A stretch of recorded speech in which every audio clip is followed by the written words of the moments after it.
Good morning. It's Saturday, the 24th of February. It's 10:06 a.m. Central Time, which means it's time for Shootin' the Breeze. Yes, I am flying solo today. Mr. Dr. Senju has a business trip to Malaysia this week. However, I am not alone. I am joined by someone who is making their debut in the podcasting world, as far as I know, and he decided to do it here. So we're gonna pop his cherry. That is Thomas S.K. Greene. Good morning, sir. Good mornings, takers, and I guess EWB is invading the podcast world. Is with us as well is Andy PG, or WWORDuke, or just Dukes in these ones. Good morning, Duke. I'm doing the whole weekend swing. I've already invaded two guys, one sport. Hey, why not do another one? You all miss me, don't you? Yeah, they do. I want to thank you for coming in on short notice. It's my pleasure to be able to talk, especially given what I've been told the topic will be. But we'll get to that soon enough. I've warned my people on Twitter. First, you have the floor. Okay. First of all, I want to talk to I want to talk about a very, very close friend of the show, Mr. Crazy Chris 576.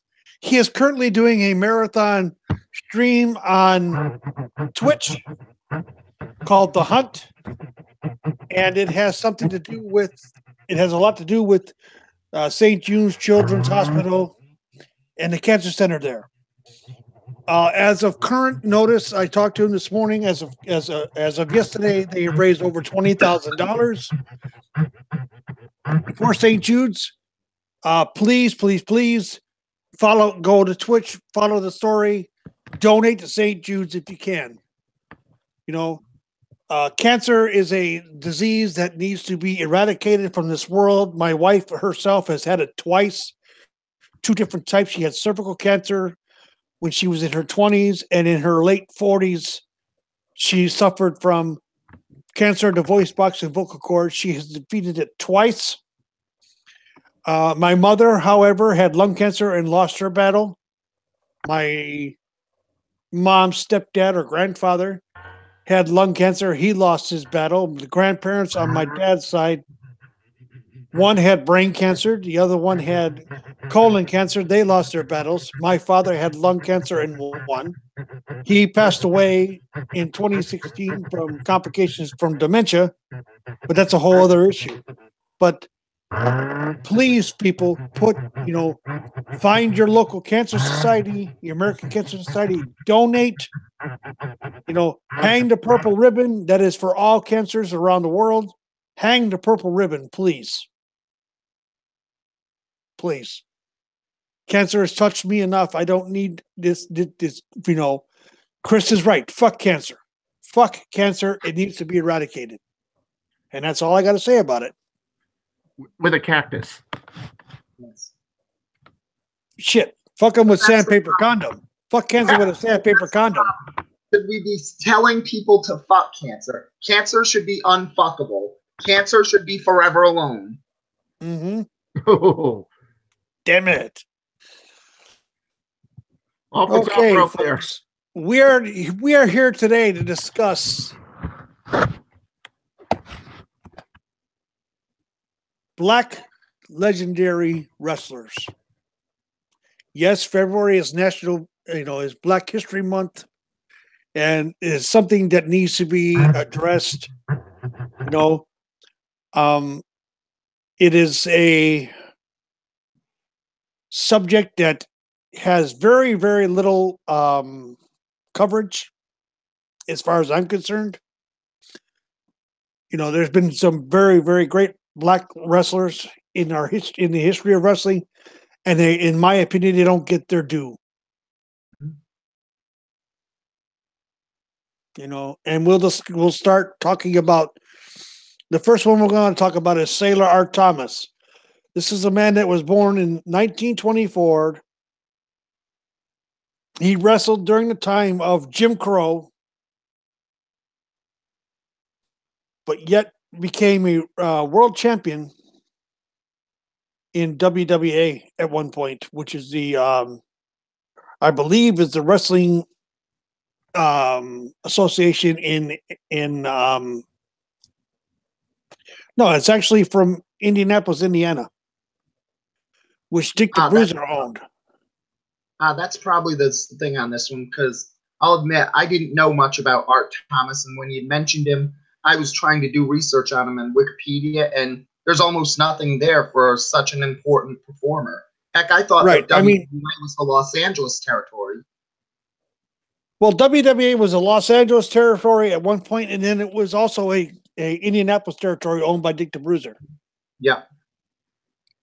And I think that really says something because, you know, we talk everybody when they think about Jim Crow and the segregation, they think mostly about the Southeast, but Indiana was not a perfect place, and so to be able to take the territory's title, even if it's just a territory, in a place like Indiana, in a place like the industrial Midwest, that's that's a big step up. Well, you think about at the time who was, you know, the owner of WWA was Dick the Bruiser. You know, he was also the booker, and for him to take the shot of putting the title on Sailor Art Thomas said a lot. Mm-hmm. You know, here's a Dick the Bruiser, a white man known as the world's most dangerous wrestler, and yet he decided the best thing I could do for my promotion is to put the title, my world championship title, on a man of color. Mm-hmm. Who, and Sailor Art Thomas was, if you look at his picture back when he was a wrestler, he was built like a brick shithouse. You know, he was the first true bodybuilder type wrestler to be a part of wrestling, you know, and one of the forebearers of many more people that we will talk about later. Oh yeah, I mean, I just went to Google, looked up the picture. This guy he looks like a black Lex Luger. That's the best description I have, and that's probably selling him short. I would say more along the lines of a black Terry Boulay back when he was young and before he, you know, when he was with the NWA. And before he probably would hated Art Thomas, still. Yeah. I mean, you know, this guy did a lot, you know, he did a lot of the heavy lifting in the 50s and 60s. Mm-hmm. You know, I mean, he died at the age of 79. He was inducted into the, you know, posthumously inducted into the Hall of Fame as one of the Legends group. Yeah, in their Pioneers division. Division 2 years ago. Mm-hmm.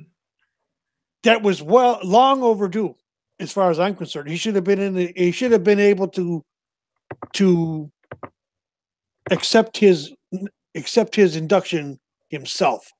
Yeah. Based on his history alone. Yeah. And it's not like, you know, they didn't have rights to footage for him. I'm looking. He spent time in the New York territory teaming with another guy we're going to talk about later, Bobo Brazil. Exactly. Yeah. But it's basically the big problem with the WWE Hall of Fame itself, where a lot of it is less the who deserves to be in the Hall of Fame objectively, and more who would look good and show up and wave to the fans as much for it. I'll tell you right now, Sailor Art Thomas was the face of long faces. Yeah. And he'd have had no problem showing up. He would have had no problem. Exactly. He would have had no problem showing up and saying, "Hey guys, thank you for this honor. Thank you for this. You know, without the fans, whether, you know, regardless of color, I wouldn't be where I am today."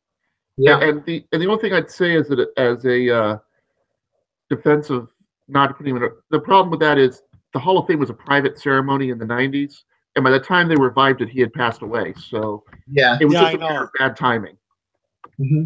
You know, but that's been the story of a lot of that's been the story of a lot of wrestlers of color. Bad timing. Yeah. You know, and I'm saying, you know, that's one thing I, you know, don't particularly care for is that statement, because you know what, it's another, in my opinion, it's a form of racism. The both of us have seen it. Both of us understand it. You know, all three of us understand it. And I come from a family that was, my father was a bit of a bigot and a racist. And I broke that cycle because I don't care what color a person's skin is. You know, it's how they treat me. And wrestlers I've met in the past, regardless of color, I've met some of the most ridiculously stupid and dumb ass wrestlers that are white. And I've met some of the most humble ones that are black or Mexican or Asian. It don't matter. It's all on how you act and carry yourself. Yeah, that's and that's going to be kind of a theme that we touch on with some of these early pioneers, is that they carried themselves so well in and out of the ring, that they wound up being some of the best people in the business. Exactly. That's what we're talking. We're not celebrating the fact that they're black, so to speak. We're celebrating that they were great people. They just happened to be black. Yeah, and that's really the problem on it, because as you can see just from the Kairi Sane incident, just this one, a lot of wrestling fans are assholes. And especially in that time period, you had to be an amazing person just to rise above that and say, okay, I'm just gonna let them say what they will, because even if it's that hateful, I have to rise above this. Exactly. They showed just what kind of men they were. Yeah. You know, those are, in my opinion, those are true men. Yeah. Where they can put others and their feelings aside. Yeah. And say, look, if that's how you feel, fine. I'm still gonna do what I enjoy doing. Mm-hmm. And that is entertaining the public. Right. Yeah. And that's really the biggest thing that says them, because when you're in those areas, you could never know if the person you crossed on the street is the person who said those bad things to you beforehand. And that's a strength you'll never know on those things. You know, you brought up a name to me, Mr. Greene, that I had forgotten about. That was Sputnik Monroe. Yep, and that was one of the risky things, because there was recently the Boston Police Department thing. Right, but I'm saying Sputnik Monroe, yes, he was white, but he took a stand. Yeah. And that's what I want to acknowledge here. Mm-hmm. You know, Sputnik Monroe took a stand. Mm-hmm. Black fan, white fan, it didn't matter. They were fans to him. Yeah. There was no such thing as segregating black fans from white fans in his eyes. Yeah. And I have to give him that credit. You know. Yeah. Did he help? You bet your ass he helped. Oh yeah. Yeah. You know, that's what I was trying to make you understand.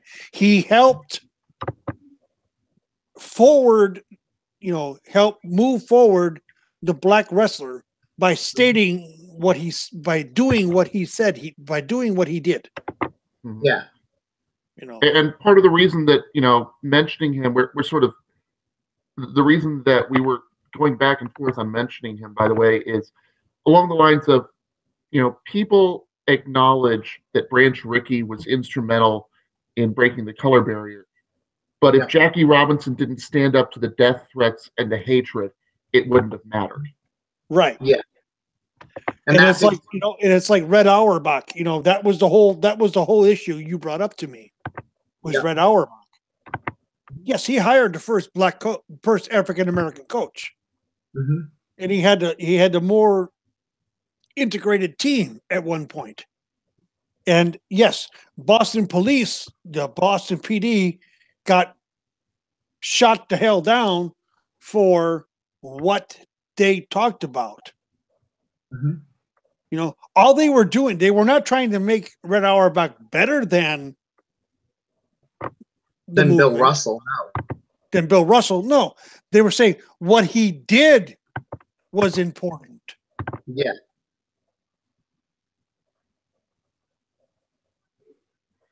So, bringing these people up is important, but at the same time, like I said, they didn't really face the music or face the trouble as much as as much as the black wrestlers themselves did. So a tip of the cap is in order, yes, but let's focus on the ones who had to suffer the slings and arrows of outrageous fortune, as the saying goes. Yeah. Right. Yeah. And along those lines, I guess the next one to bring up would be one of the great pioneers, Bobo Brazil. Bobo Brazil and his famous cocoa butts. Yes. And, Brazil was someone who transcended race at his time. And, a fun trivia fact, he was, depending on who you ask, the first black world heavyweight champion. That whole story is just really weird in that what happened was they had promoted the match between then champion Buddy Rogers and Brazil. And this was 1962. So this was this was way before the first official one.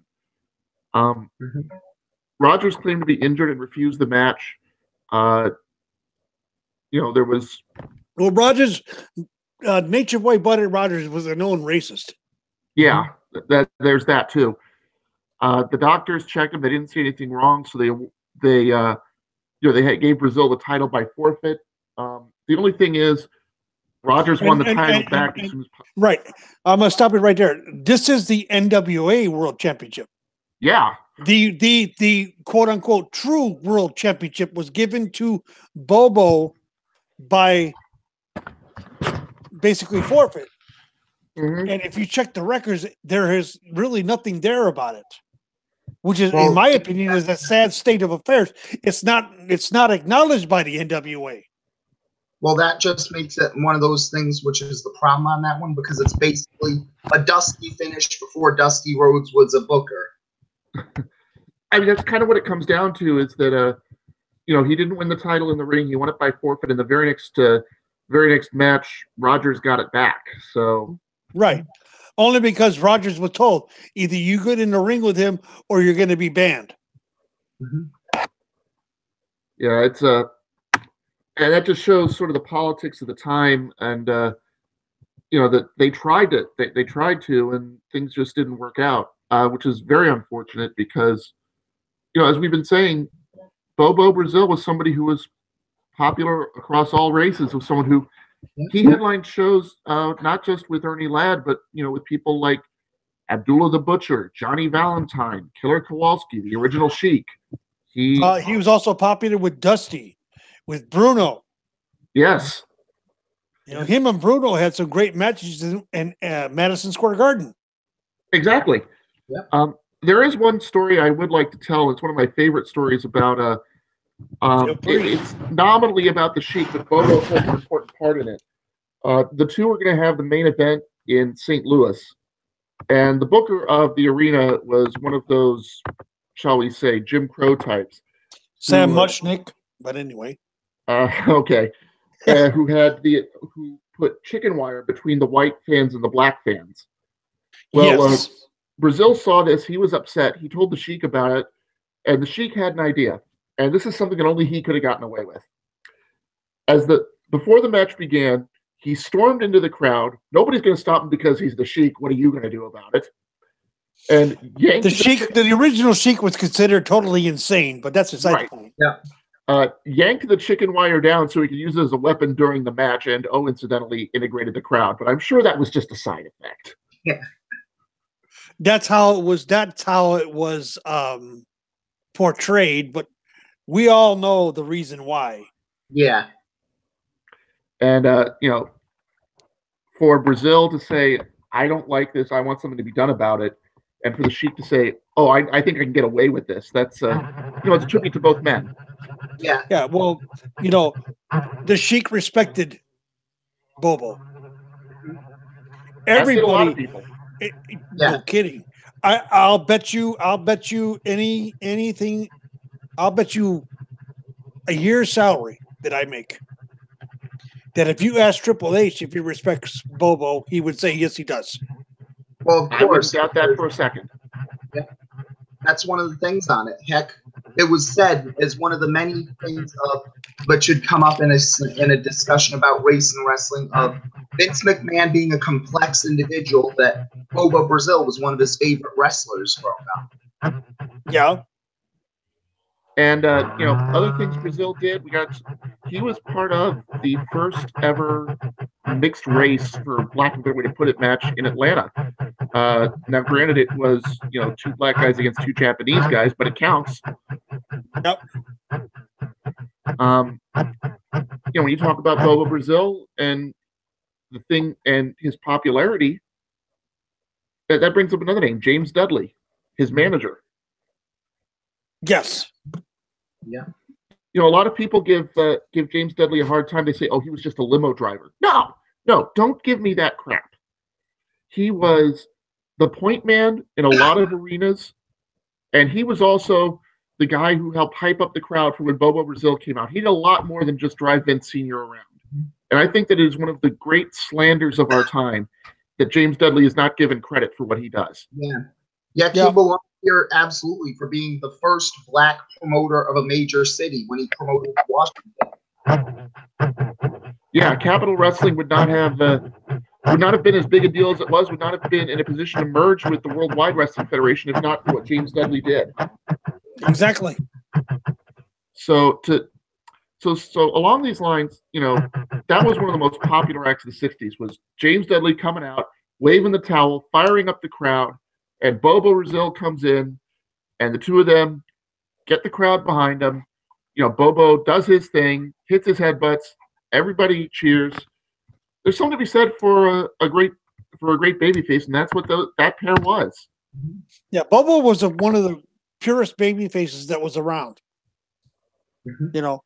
I'm looking here on Wiki, of course, and it says he challenged Bruno Sammartino for the WWF World Heavyweight Championship in a battle of two top babyface competitors. In October 18th, 1962, Brazil made history by becoming the first African American to win the NWA Heavyweight Championship, defeating Buddy Rogers. Unfortunately, this distinction is given to Ron Simmons as the first recognized, and we'll talk about him a little later.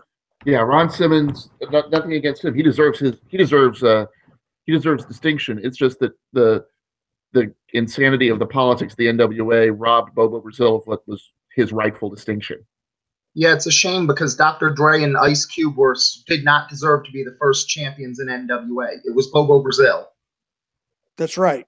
He does this all the time. Just deal with it, people. Yes.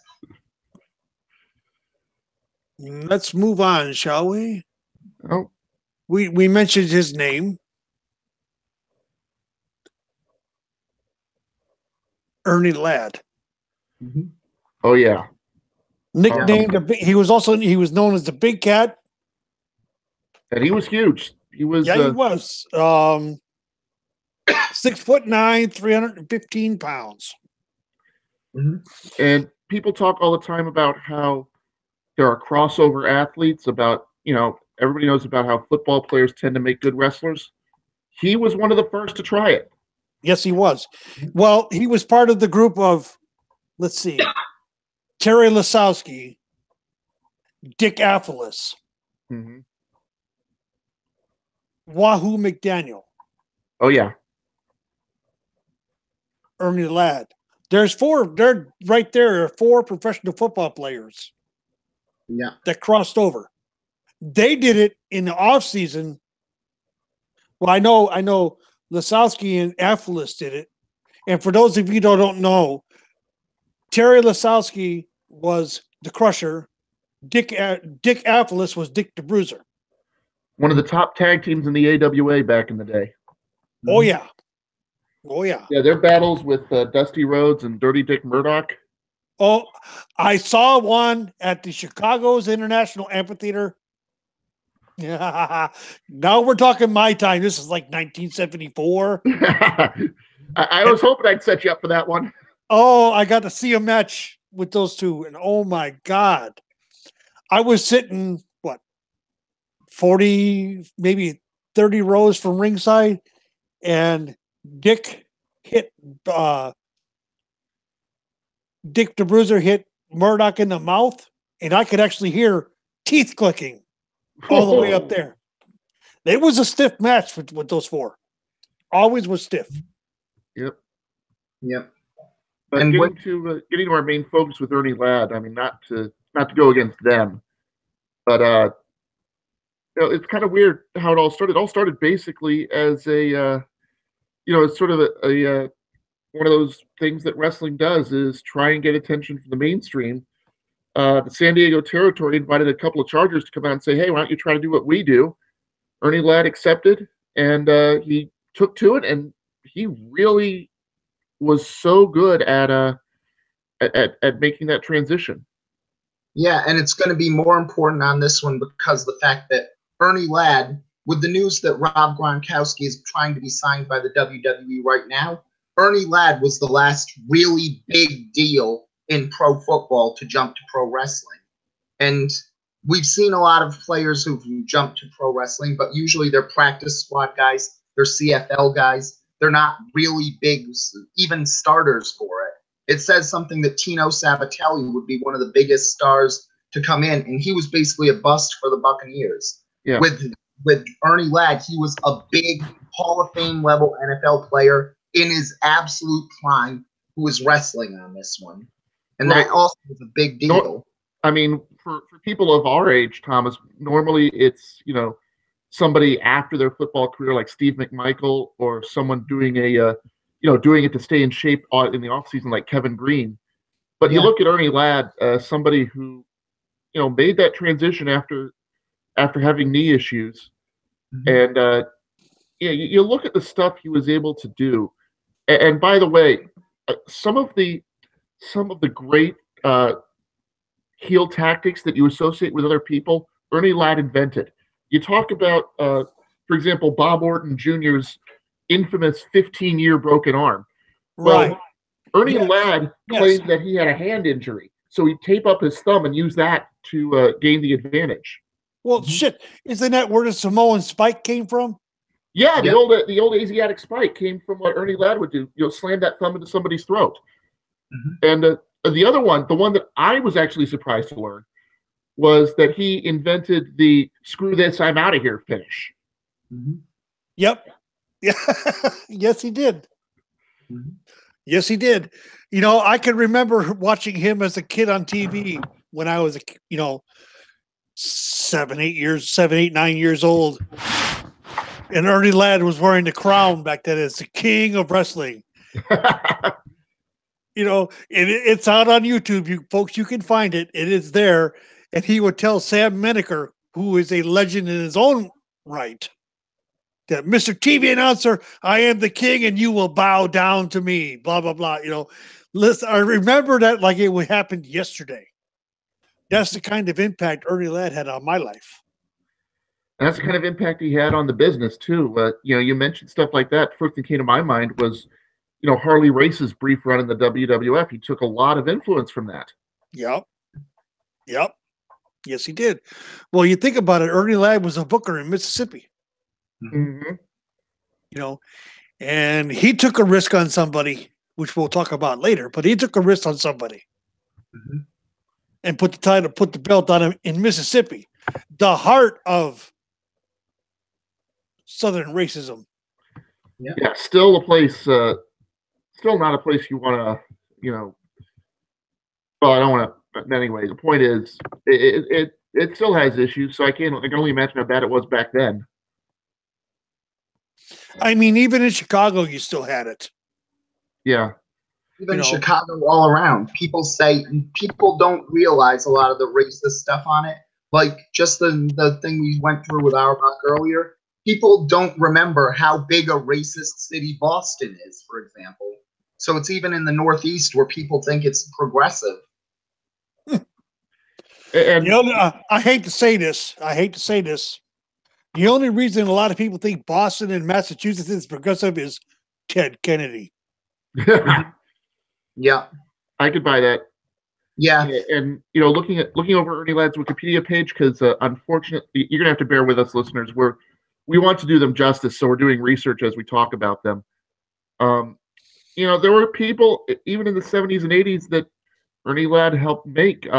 People like Ray Candy or Leroy Brown owe a lot to Ernie Ladd. Yep. Hell, Orndorff owes a lot of his career to Big Cat. Yeah. As do the Samoans, the Wild Samoans, Afanzika, who is the forebearers, the family of Roman Reigns. Mm-hmm. Yeah, the Anawa'i family would not be as big a deal. It was basically came down to Afa and Sika, and that not just the help they got, obviously, from their uncle Peter Maivia, but the help they got in the Mid-South from Ernie Ladd. Exactly. So it's Ernie Ladd's fault, you're saying, for Roman Reigns? Oh, I'm not saying it's his fault. I'm saying that he helped the family. Mm-hmm. And you know what? That was one thing about Ernie Ladd. And I told you this the other night in the community that we belong to. Yeah. There's an announcer that owes a lot to his career in professional wrestling, and that's Jim Ross. Yeah. And Jim Ross has said countless times on his own podcast that he sat under the tree of knowledge of Ernie Ladd and learned the business from Ernie Ladd. Mm-hmm. Yeah, he even mentioned it in his Hall of Fame speech that Ernie Ladd taught him a lot. Yep, and that will to one other thing on it where we mentioned that Art Thomas should have been able to see his Hall of Fame one, but he had the wrong timing. But Ernie Ladd did get to see it in the 90s before the Hall of Fame became big. So that's a pretty important. And the thing that's nice about Ernie Ladd is he also got to induct someone else that we're going to talk about today. Mm-hmm. He got to induct Sylvester Ritter. Yeah. Also known as Junkyard Dog. Mm-hmm. And when you think 80s wrestling, when you think big names in Black history in the 80s, you go straight to the dog. And this is where I kind of want to pontificate a little. I can understand that, people who read the Observer tend to think more about work rate, tend to think more about, matches that stand alone. And they look at JYD, who was, we'll be honest here, broken down, never that big a wrestler when he finally made it to the national stage. But for crying out loud, he's got to be in the Observer Hall of Fame one of these years. It's a shame that he's not. That's one of the problems where even Junkyard Dog's biography basically had to go with the last few chapters pontificating, why isn't this man in the Observer Hall of Fame? He's one of the biggest stars of the era. He was a big black star in Mid-South on this one. Even Bill Watts' racist ass knew we've got to go with Junkyard Dog as our top guy. Mm-hmm. And Watts put the belt on him. Yeah, and they sold out the Superdome, which is you think about it. You think about Daniel Bryan's big claim is that he sold out the Superdome for his ascension. Hey, JYD did it too. Mm-hmm. Yes, he did. JYD was a hell of a worker in the ring. You talk about, you mentioned something about work rate and stuff like that. You look at what JYD did during his career. His work rate, I will put it to you like this. His work rate outshines anybody on the current roster. Mm-hmm. That man could get a freaking mop and bucket over if he had to. And I think that is something that the superstars of today, there are very few that could do that. AJ Styles is one, but who else? Yeah, I think we focus too much on wrestling as an art, and we forget that the purpose is to, make you want to see people. Yeah, and that's also a problem with modern day wrestling as well, because even if technically the Junkyard Dog didn't know a wrist lock from a wristwatch. He was one of the masters of saying yeah, I can't wrestle, but I can fight, and this match is going to be a fight, so I'm going to kick your ass in that. And we see a lot of times, where that's not seen in the major thing. Looking in your direction, John Cena, Triple H at WrestleMania 22. Yeah, and he was one of the best brawlers of any era. He knew how to throw a punch. He has one of the sweetest headbutts that I've ever seen. You know who he learned it from, don't you? Bobo Brazil, right? Exactly. Bobo had the best headbutt of anybody. Mm-hmm. I'll buy that. Yeah. Yeah. And he taught it to Sylvester Ritter. I'll say this right now: when I still hold him up as the gold standard for someone who is a strong influence, especially if they're African American. And I've told people when I go to Nova Pro and I see Eric Royal, I try to explain what his appeal is. I say he's JYD with athleticism. He's like a pre-broken down dog, is the best way I can describe it. And I'll tell you, I bet I haven't said it to him yet, but if I did, I'm pretty certain he'd take it as the highest compliment, because being compared to somebody who can, get the entire crowd on his side, fire them up, get them to interact with him. That was what JYD did best, was that he could get people to interact with him. It wasn't just that he was a good brawler or a good power wrestler. It was that he had a connection with the crowd. When he did something, they reacted. Yes, he did. I mean, he used to bring kids into the ring to do the juke with him, for crying out loud. Oh yeah.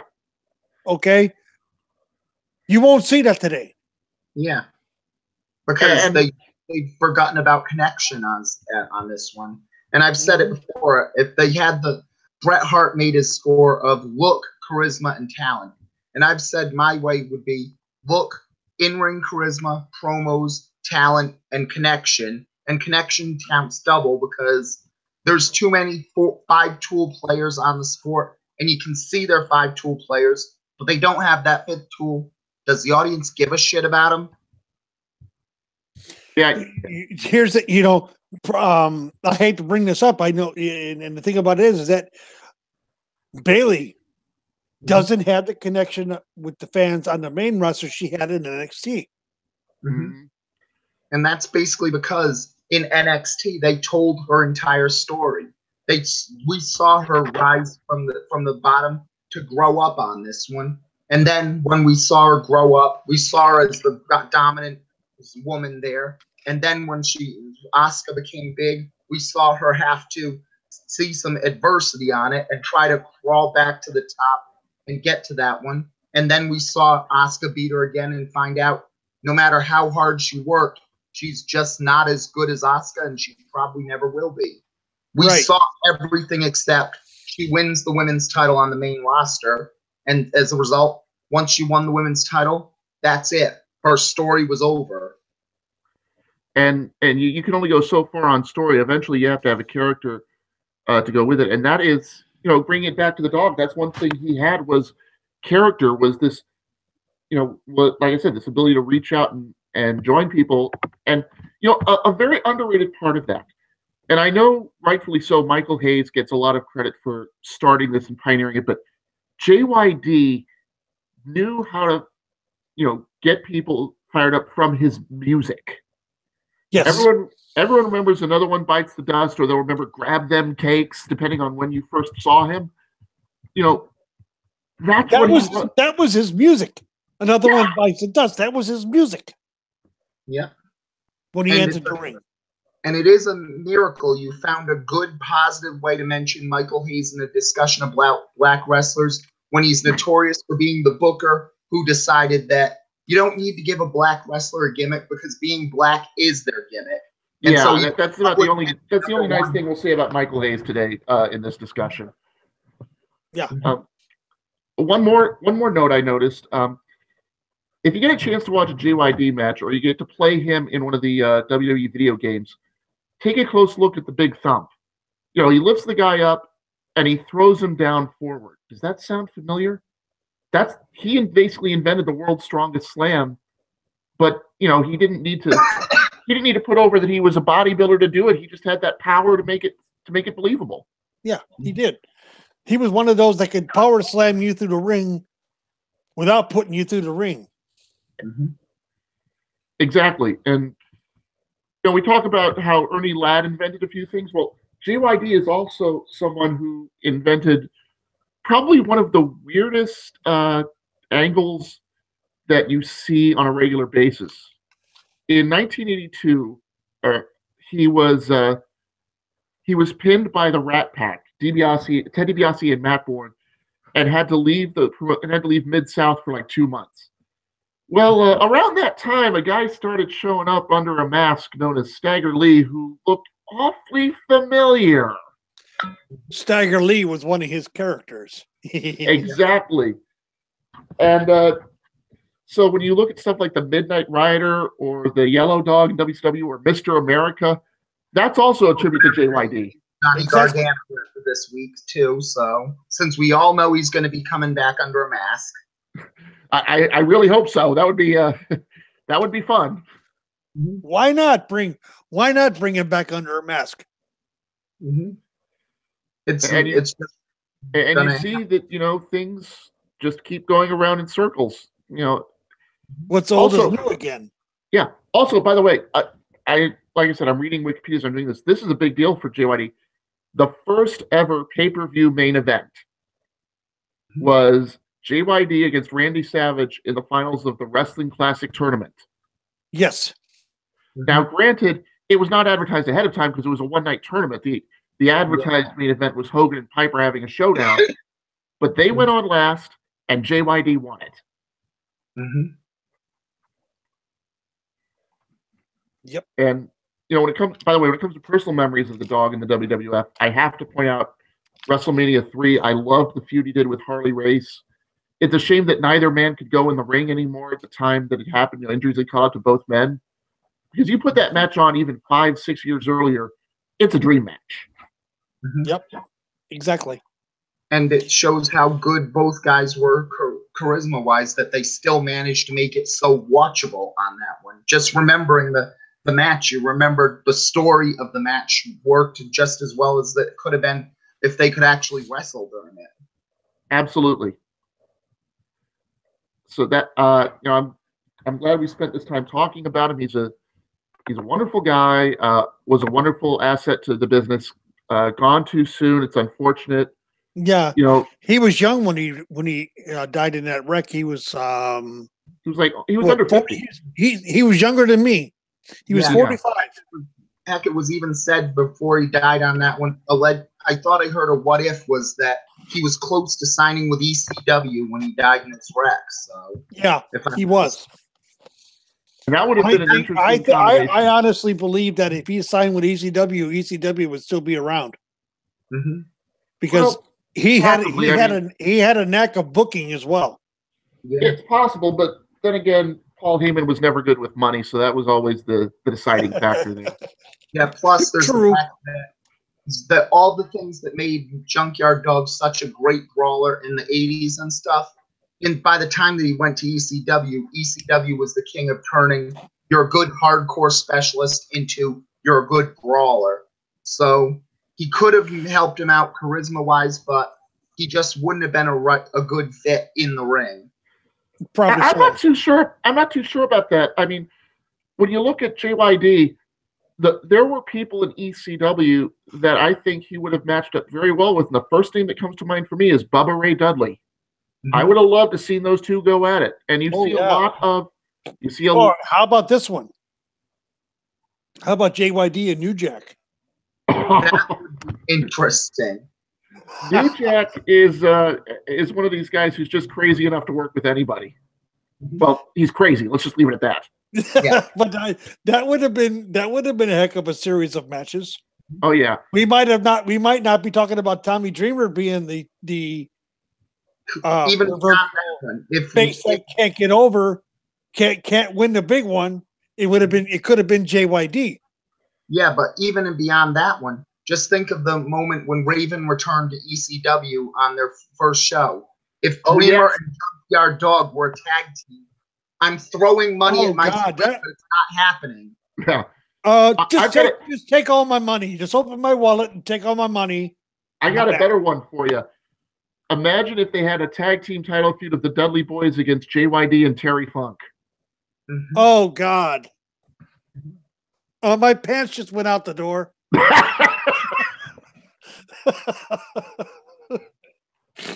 That's the truth. I mean, Jesus Christ, that would have been money. Yes. Just fire up the printing press and make money. Yeah, especially when you consider that Heyman knew how to emphasize what people did well. JYD would have worked in ECW, and it's a shame it didn't happen. I know. And what can you do? I mean, Really? Well, we got to move on now. Another one. Mr. Tony Atlas, someone who got too much too soon. Yeah. Tony Atlas, very near and dear to my heart as another fellow Virginian. Somebody who was a star in the bodybuilding circuit, went on to, was basically part of Vince's promotion for such a long time. It really is, I do wish that he was able to do better with his money. He's fallen on so many hard times. Well, part of his problem too was drugs. Yeah. That's the only issue, that's the only thing that really, really hamstrung him was his abuse of illegal drugs.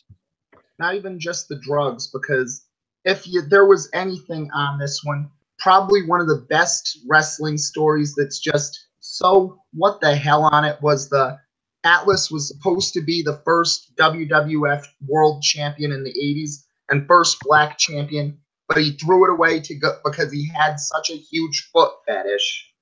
That's just what the hell? Well, Yeah. I cannot imagine. Just it would have been pre-Hogan, right? Yeah. Yeah, I thought so. I think it was 1980 or so when it was considered. So. Yeah, and even with the troubles he had, Atlas is somebody who always found a way to make the business better. We talk about we talked about the Samoans earlier. The business that he did against the Samoans, teaming up with the Rock's dad, Rocky Johnson. Yep. That was a big deal at the time. And you talk to anybody who was around then. You haven't mentioned whenever Lou Albano was interviewed, he would talk about it, and would talk for about 3 hours about it because that's Lou Albano for you. But Atlas and Johnson was probably one of the more influential tag teams at the time that doesn't really get the credit it deserves.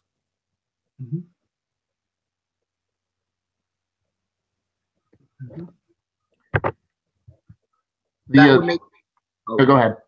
No, but it makes some sense because really people in that time were getting towards over the top characters, and Johnson and Atlas didn't need an over the top character. They just were naturally charismatic stars who were just really good at what they did. Exactly. And one of my favorite comeback stories is Tony Atlas, because after years of trying to beat trying to beat drugs, of at times being homeless, he got himself clean, he got himself presentable, and Vince called him up and said, "Hey, we got another power guy who's having trouble with his weight, having trouble being in shape. We know that that's your strength. How would you like to take Mark Henry under your wing?" And for those who remember back in the revived ECW in 2008, 2009, Tony Atlas helped make Mark Henry and helped build him up to the point where Mark Henry could learn. There is no Hall of Pain without Tony Atlas. I'll just go there. Exactly. And it's actually a better comeback story on this one when you remember the thick of Tony Atlas's drug abuse, the thick of his homelessness, and his immediate trying to return to his thing, and becomes big and have that comeback. And that was the result for Saba Simba. So Saba Simba, one of the worst gimmicks WWF had racism-wise, was directly responsible for Tony Atlas's return from homelessness. Yeah, it's unfortunate that it took that, but that's also a sign of sort of the complexity of you mentioned earlier the complexity of Vince. He always looks out for his former guys, even if it's not in the way we would like. Yeah. I agree. Mm-hmm. I mean, some of the gimmicks that were given to wrestlers of color have not worked, and Saba Simba was one of them. Mm-hmm. It was all. I considered it a form of calling Tony Atlas Sambo. Mm-hmm. Yeah, exactly. Yeah, and I didn't like it then, and I certainly don't like it now. Mm-hmm. But while we're talking about these unpopular characters and these things that would never fly today, it brings to mind somebody who received something like that and made it work. As Jerry Lawler said in his Hall of Fame speech, one day he was met by a big black man from Mississippi who came up to him and said, "Hey, I'm a bit of a wrestler. My name's Jim Sugar Bear Harris. I'd like to be a part of your territory." And Lawler said, "Has anyone seen you yet?" "Oh, no." "Okay, I want you to come this weekend to Jerry Jarrett's farm. I've got an idea." And so Harris and Lawler and Jarrett all met that weekend. They talked about how Idi Amin was in the news at the time, was a big deal. And they invented the character of a tribesman who was a former bodyguard for the dictator Idi Amin. And lo and behold, we have one of the most memorable and one of the most beloved. Kamala. Exactly. Yep.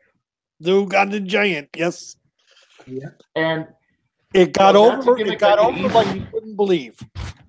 That's a gimmick that could easily have been a nightmare, but Harris made it work, and everyone around him made it work. Well, hell, shit. If you think about it, Sugar Bear Harris, that would hello. Yeah. Think about it, guys. Think about it, people. What would you consider that name to be? Sugar Bear something. Probably similar to sexual chocolate or things. How about a pimp? Mm-hmm. Oh yeah. Yeah. I was about to say it sounds like Huggy Bear. Thank you, Huggy Bear, Antonio Fargas. Shout out to Starsky and Hutch. Oh yeah. But Sugar Bear and Huggy Bear were basically, as far as I know, were going to be the same type of character. Right. Lawler intercepting him and making him Kamala is what made that man. And I still influential on it because I know that Taker is a big fan of The Undertaker naturally, and could The Undertaker have been as big as he was of a character that became so iconic, like without the influence of Kamala for it? I mean, Kamala was able to around this country, every territory. Heck, he even wrestled Bryan Danielson in 2006 and for the ROH title, and no one had a problem with that. Yeah, and you remember right after The Undertaker turned face, one of his first feuds was taking the monstrous, fearless Kamala and making him squirm. And that was a big deal for me. That, as a seventh grader watching, I saw that and I thought, wow, The Undertaker actually, they're going all in on him if The Undertaker is the guy who's going to break Kamala's, going to make Kamala break character and run for it. Mm-hmm. He actually made Kamala get scared. Exactly. Because of a casket match. Mm-hmm. And it said something that Kamala, at his older age at the time, still had it in him to make somebody a bigger star like The Undertaker. Mm-hmm. Exactly. Yeah. And that is if you look at the history, we're talking about African American wrestlers over history. Both Sailor Art Thomas put someone over to make them bigger than him. Ernie Ladd did it. JYD did it. Yep. Kamala did it. That's just the nature of the business, They all have done it. And if you look at today's times, nobody wants to put over someone to make them bigger than who they are. Well, it's also the fact that in the modern time on it, traditionally the way you put someone over to make them bigger than you are is you do the honors, you do the job. And right now, wins and losses mean nothing in the current wrestling climate. Exactly. So that is the biggest problem. Wins and losses don't mean anything. Yeah. Brock Lesnar got a big ass rub from Undertaker. Did WWE capitalize on it? No, not really. Heyman understood how important it was. Yeah. Roman Reigns understands how big it was, him going over Taker last year. Yeah, but Roman Reigns is still an example of the problem because for a top guy, Roman Reigns loses more than most of those people. And the big problem is that if you beat Roman Reigns, it should make someone a star. Like, that's the one thing Triple H always had. You beat him, you're made. Think about it. If you think about it, Roman Reigns has made a star. Which one? His name is Braun Strowman. That I'll give you. He's got a point there, yeah. Yep. Because the feud with Braun Strowman didn't start until after Mania.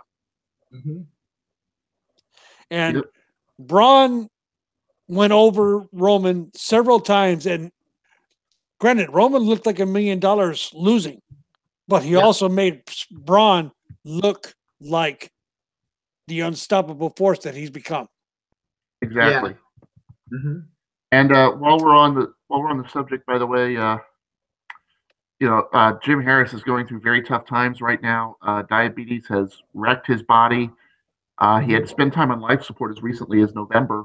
Yes. And that's I hope he makes a recovery from this. I hope that one day he is able to.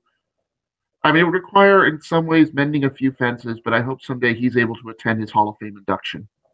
Honestly, he needs it. He deserves it. He should be in. Years ago, he deserved it with both his legs. Yes.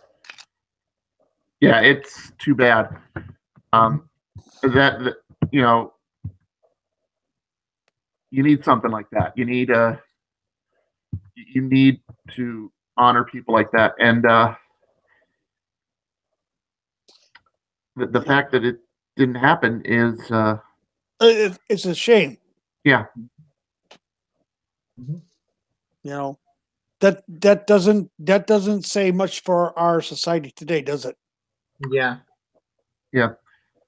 There are so many great black wrestlers that have not gotten the recognition that they deserve. Exactly. And hopefully, some of what we're talking about here, some of the names that we've brought up, even names in passing like Ray Candy or heck, let's talk about another black wrestler from the 80s who I guarantee you anybody who watched back then remembers very well. Guy who started in Stampede Wrestling, was part of one of the great angles there with the Stomper, went on to the WWF, and really defined at the time the Lone Wolf. I'm talking about Alan Coe, or as you all know him, Bad News Brown. Yes. Oh, God. Yes. Bad News Brown. And I'll tell you right now, one of the toughest sons of bitches that ever was. Oh yeah, an Olympic judoka. So for those who wonder if Ronda Rousey will be able to make the transition, we've got precedent. And if Ronda Rousey's ceiling is Bad News Brown, she's going to be fine. Yeah. Yeah, because Bad News Brown was one of the first wrestlers on it who really just didn't need any character, didn't need any gimmick, didn't need anything. You just knew this is one of the baddest mofos on the planet. Absolutely. And I still remember all of his tactics. I remember that he, if he was introduced first, he'd be in the ring. He'd raise the black power fist. If he was introduced second, he'd stalk around the ring. He'd wait for the jabroni to, play to the crowd. He'd jump him from behind. You were never safe in a match with Bad News Brown. Yep. Nope. And he was the guy who, forget Tenru. Bad News Brown is the guy I associate with the Enziguri. Yeah. The what? The Enziguri, or as he called it, the Ghetto Blaster. Yes, the Ghetto Blaster. Yes. And well, looking at Alan Coge's judo record. Okay. 1976 bronze medalist, heavyweight in judo. Oh yeah, he was one of the best. Yeah. Pan American Games, 1967 gold, heavyweight from Winnipeg. 1975 gold in Mexico City. So he was a badass that could, break you in half if he felt like it. Absolutely. The biggest, and you're not going to believe who he was trained by. Are we going back to Bobo Brazil or Ernie Ladd again? No. How about Antonio Inoki? Mm-hmm. Oh, that's a real statement. Mm-hmm. That's a tough son. Antonio Inoki, that's another tough son of a bitch. Yeah. Well, it makes sense if it's Inoki because Inoki is such a known person who loved martial arts. He loved the real sports. So it makes sense that Inoki would train Bad News Brown. Mm-hmm. Well, folks, if you don't know who Antonio Inoki is, go look him up on YouTube when he wrestles the great Antonio. Yeah, there's an example for you. Where it becomes a shoot fight and Antonio Inoki basically just destroys somebody. Mm-hmm. Yeah. But getting back to Brown for a second, I think my best memory of Bad News Brown was when he had a feud with another guy who you didn't want to cross, in Roddy Piper. And the two of them were just so politically incorrect in that feud that it was, and I was looking forward to it because Roddy Piper called him basically the N-word without saying the N-word. Yeah. And Brown called Piper gay without saying gay. So exactly. And they had some of the most bloodiest battles I ever saw. Oh yeah. If you watch WrestleMania 6, the two of them are so at each other's throats that the referee is over them. The referee is the former wrestler, Dangerous Danny Davis. He's the one referee who could possibly handle this, and he's having trouble keeping the two of them into a wrestling match. He was scared. Oh, can you blame him? No, because you have two insane sons of bitches going at each other, basically. Yep. Oh yeah. The Mania 6 match would have to go to the wrestling journalist Rick James for what Bad News Brown versus Roddy Piper was. Exactly. Cocaine's just a hell of a drug. Mm-hmm. Damn, you brought up somebody I had forgotten about. Mm-hmm. And the other thing about Brown is he is somebody who wouldn't back down from a legitimate fight either. Dynamite Kid would tell a story about how they were all together touring New Japan, and Andre the Giant, who being European didn't have the same racial sensitivity as others, supposedly made an offhand racist comment. Bad News Brown heard it, told the driver to stop the bus, and told Andre, "Hey, let's take this outside right damn now." And if I hear the story right, he basically beat the shit out of Andre the Giant. Andre, well, the story that Dynamite said is that Andre wouldn't even move. He was too, he didn't want any part of that fight. He just apologized because he knew he was getting his ass kicked. Exactly. Well, shit. Andre was what, 7'4", right? Supposedly, yeah, depending on what day of the week it was. And Bad News Brown was billed at 6'2", but he was closer to 6'8". I buy it, yeah. He was a big dude who Yeah. did not take any shit from anybody. And don't Absolutely. forget that Bad News Brown was in judo, so Andre the Giant being super big was actually in Bad News Brown's wheelhouse. So Exactly. Now, for those who don't study judo, one of the big traits of it as a martial art is that it is not an offensive martial art; it's a defensive one that focuses on counterattacking. So if you're the smaller guy, a lot of the tactics used in judo actually benefit you because you make the larger person hurt themselves. You use their own weight against them. Exactly. Mhm. And I'm glad I was able to bring up Bad News because a lot of the things that you saw in the Attitude Era can be traced back to Bad News Brown. Mhm. The look, the bald look with the beard and the black trunks. Who do we know who has that look in the Attitude Era? Especially a guy who would attack anybody for any reason. Stone Sound Cold? familiar? Oh yeah. Yeah. And Stone Cold Steve Austin. Black trunks, absolutely. bald head. He had a goatee. Didn't have a beard, but he had a goatee. Yeah, Stone Cold took a lot of his look from Bad News Brown.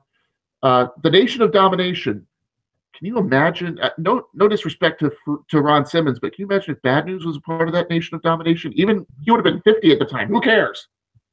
Yeah. He would have made it work. He would And have. He It's would not- have been. He would have been in Farouk's spot or Ron Simmons' spot. Yes. He would have been the leader, and he Yeah. would have beat down anybody that tried to take it from him, including The Rock. Mm-hmm. Yeah. And Don't even- I still remember the words that Bad News would use in promos, calling people beer belly sharecroppers, talking about spineless cockroaches in the ring. Yep, I remember that. He He was great on the mic. He was a tough guy. He stood out in the Hulkamania era. No discussion of black wrestlers would be complete without Bad News Brown. Nope. Oh, and another thing. And I honestly believe that if Bad News Brown had faced Hulk Hogan for the title, Vince would have strapped Bad News Brown. Well, you Because mentioned Bad News that, Brown was just that bad of a dude. well, you mentioned that, but they did actually meet for the. They met. It was before WrestleMania 5, so it wasn't for the title. But Bad News and Hogan met on Saturday Night's Main Event, March of 1989, and Bad News had Hogan beat, and he made the mistake of getting on the mic and saying, "Now I'm going to end it. Now the Ghetto Blaster's taking down Hulkamania." He missed, and the rest of the match went as any Hulk Hogan match went. Of course. But he had a run with Hogan on the house shows in '89. He had a Saturday Night's Main Event match with him. So it's not like he was on the sidelines. He was always somebody that could be brought up. Yeah, and it's also said that Bad News Brown had claimed many times Vince was going to make him the first black WWF champion. Going to do it, but he just never did. And to be honest with you, I believe it. Mhm. I have no see it, reason. yeah. I have no reason to think otherwise, because Bad News Brown was just that badass of a dude. Yeah, The fact that he It didn't would have been 100% believable by everybody. and the fact that he didn't even win the Intercontinental title. I mean, I'm just thinking out loud. Bad News versus Kerry Von Erich. Oh shit! Oh yeah. Mhm. Or Bad news versus the Undertaker. Let's get real stupid. God, Two guys that would absolutely not go down for anybody. yeah. That would have been an absolute war. Yes, Man. it would have. Hell in a Cell couldn't even contain that shit. Oh, God almighty. Oh, shit. I just had a scary thought. Uh-oh. Replace HBK in the first Hell in a Cell match with Bad News Brown. Oh, Wow. I mean, HBK told his own story, but put those two in there. Mhm. My God. Pants, shirt, underwear, everything out the freaking door. Wallet. Just take my wallet. Take all my credit cards. Oh. Yeah. As long as we mentioned the Nation of Domination, let's go to Ron Simmons. Ron Simmons, one of the best college football players of all time, legitimately. As an ACC guy, he's somebody that is close to my heart, even if Florida State wasn't in the conference at the time. One of the best defensive linemen in college football history. Has his number retired? Yes. There are only 2 defensive players in the history of Florida State University to get their number retired. Ron Simmons and Deion Sanders. And Dwayne Johnson. No, he's at Miami, not Florida State. Excuse me. That's right. I mean, that's the company that Ron Simmons was the first one. Yes. That is the kind of company Simmons keeps. He's up there with Deion Sanders as far as Florida State history. And you know, I've mentioned this in the past, but I haven't really told this story to you, Taker.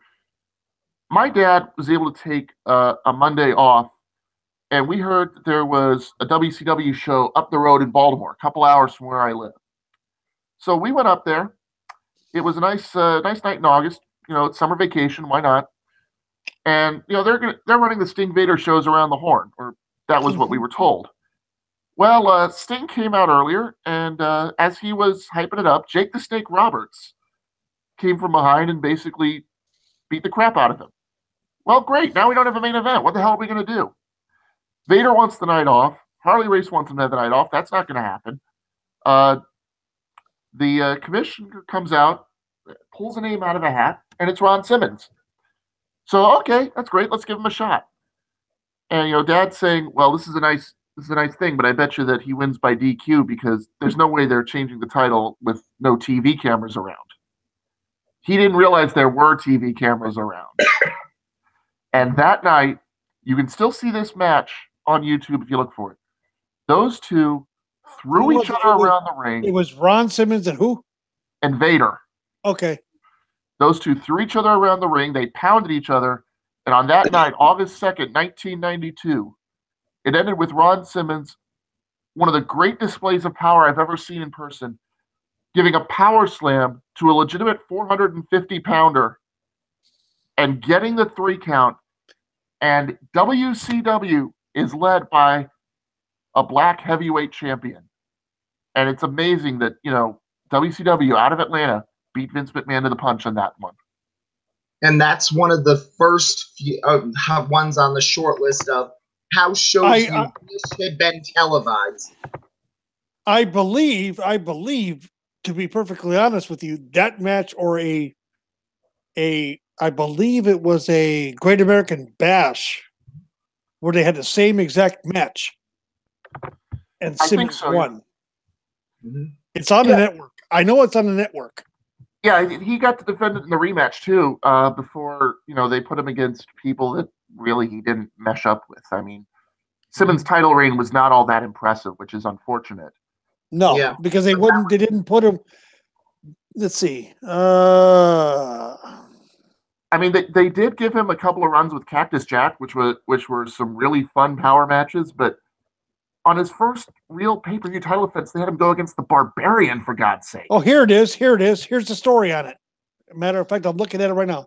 Simmons spent the first half of 1992 feuding with Cactus Jack. Nick Foley, of course, who he defeated by pinfall at Super Brawl 2. August 2nd, this is your story, 1992, at a house show in Baltimore, Maryland, a scheduled match between Sting and WCW World Heavyweight Champion Big Van Vader was canceled after Jake Roberts, kayfabe, injured Sting. Exactly. WCW President Bill Watts responded by holding a raffle to determine the number 1 contender. Simmons won the raffle and defeated Vader with a snap scoop power slam to win the championship. By defeating Vader, Simmons became the first recognized African-American WCW heavyweight champion and the second African-American to win the World Heavyweight Champion. Uh-huh. Simmons held the title for 5 months and continued to feud with Cactus Jack, with Jack bringing the Barbarian, Ming, Haku, to challenge Simmons at Halloween Havoc at Starrcade. And by the way, in an alternate universe, Bad News Brown and Haku are still fighting. They won't ever stop fighting. I have no idea who would win that in a legitimate fight. I don't think anybody does. Nope. Yeah, but that ties into why Ron Simmons' reign was probably that bad, because if you think about it, WCW was never where you went for great power wrestlers, and Simmons was a good power wrestler. Think of the WCW roster in '92. How many good power guys were there? You had Simmons, you had Cactus Jack, Vader. you had Vader, but after those guys, who's left? Dustin Rhodes wasn't ready, and they would have never made that match anyway because it would have been face versus face. Mm-hmm. And Steve Austin was a technical wrestler in WCW, so he didn't get to the. And he was concentrating on tag team with Brian Pillman then. Yeah, exactly. Yeah. So who was there to give good matchups for Ron Simmons at the time? I mean, yeah, even at the time, Rick and Scott Steiner were in the WWF, and I think that Ron Simmons versus Rick Steiner would have been a great matchup at the time.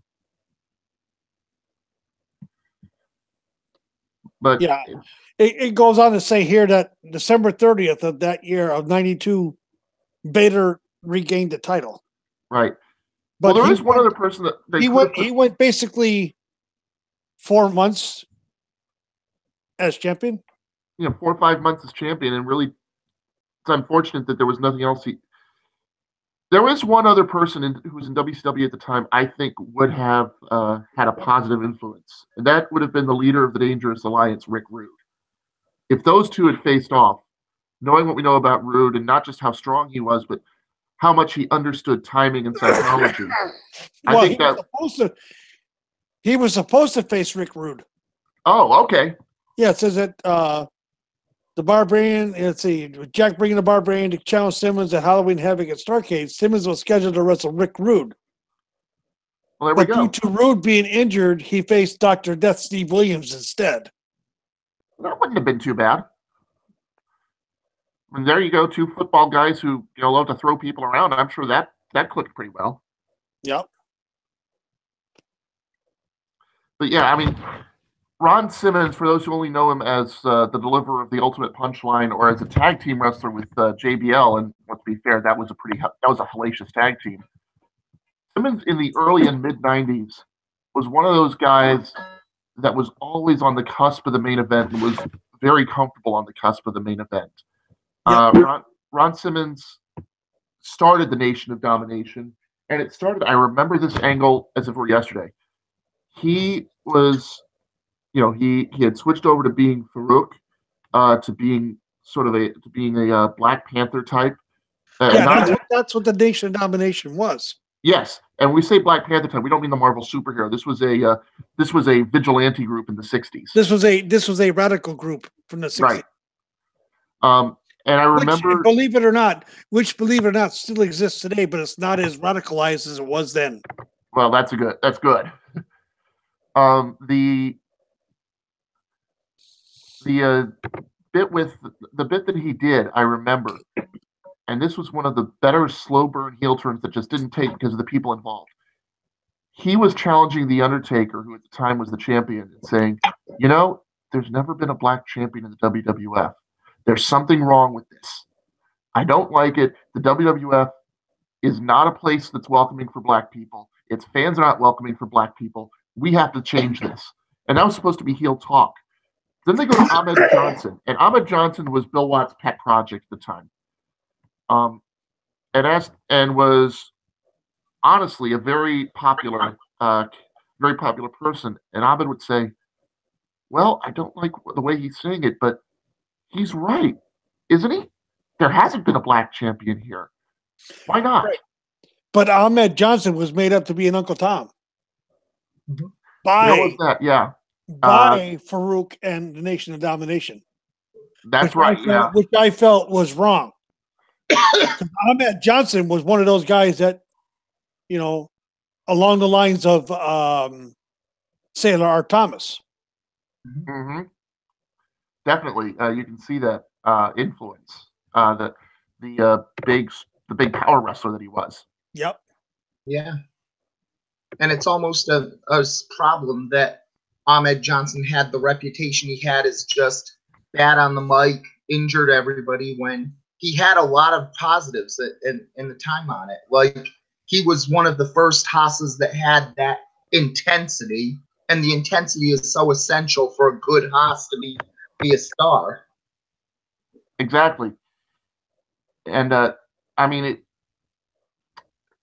it's just the way it is. I will say that Ahmed and Ron Simmons, as captains in that Chicago street fight, many people think the WrestleMania 13 is a one-match show. And sure, Bret Hart and Steve Austin is leagues better than anything else, but those 6 men, led by Ron Simmons and by Ahmed Johnson, managed to get the crowd back into it after a 5-star match, and that's something to be talked about. They were put in the dead spot and got the crowd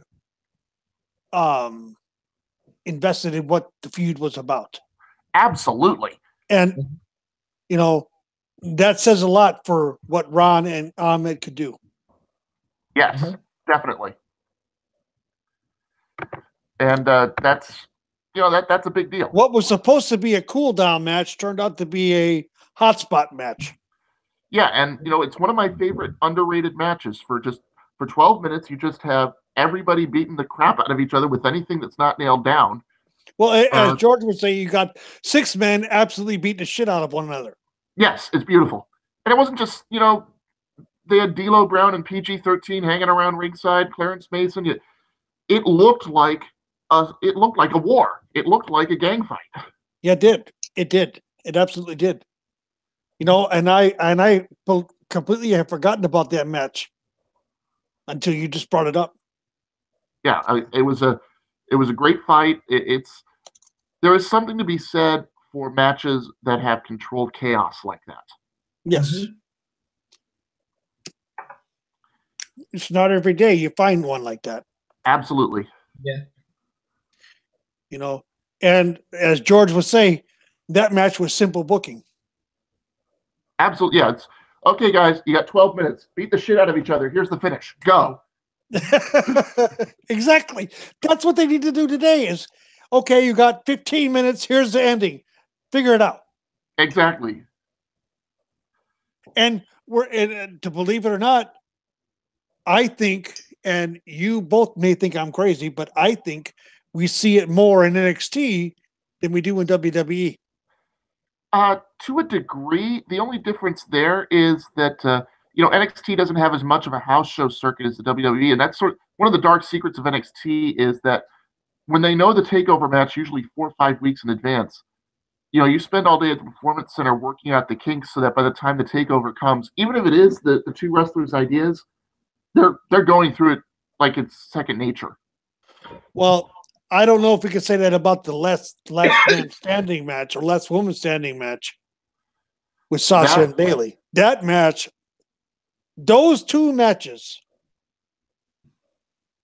the Iron Man and the initial title match of Brooklyn Takeover, and then the Iron Man match between those 2. The Iron Man match was a afterthought. Mm-hmm. Yeah, it was kind of a victory lap for both of them. Yeah. Yeah, it was. I mean, and those 2 in both matches tore the goddamn house down. Do we even remember what the actual main event of Takeover Brooklyn 1 was? Does anybody? Well, I do, but that's because I'm crazy. I do too, but it was Kevin Owens, Finn Balor ladder match. The actual main event was the 2 women. Yeah. That match had no response. Everybody was worn out after the women's match.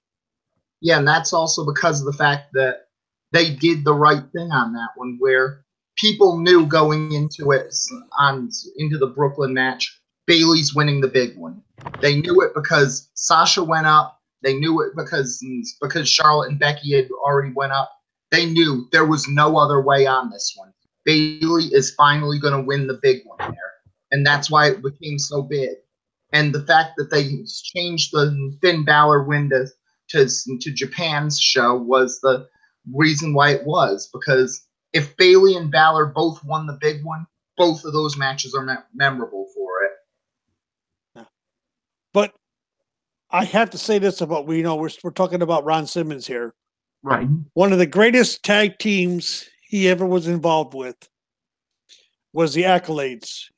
The APA with JBL. Yes. And it's a perfect example of using what you have rather than trying to get something new. Right. Both guys had hit a wall in 1998. Both guys had were sort of stuck. They really weren't doing much of anything. They were mid-carders that were basically getting buried, and they decided to become a tag team. Right. And story-wise, they had Don Callis recruit both of them. Well, they were the acolytes during the Ministry of Darkness. Right. That's how they got their name.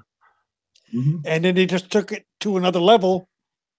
And one of the, the thing about it is that I loved the most is that it was Ron Simmons. Everybody knows what Ron Simmons' famous line was with the acolytes.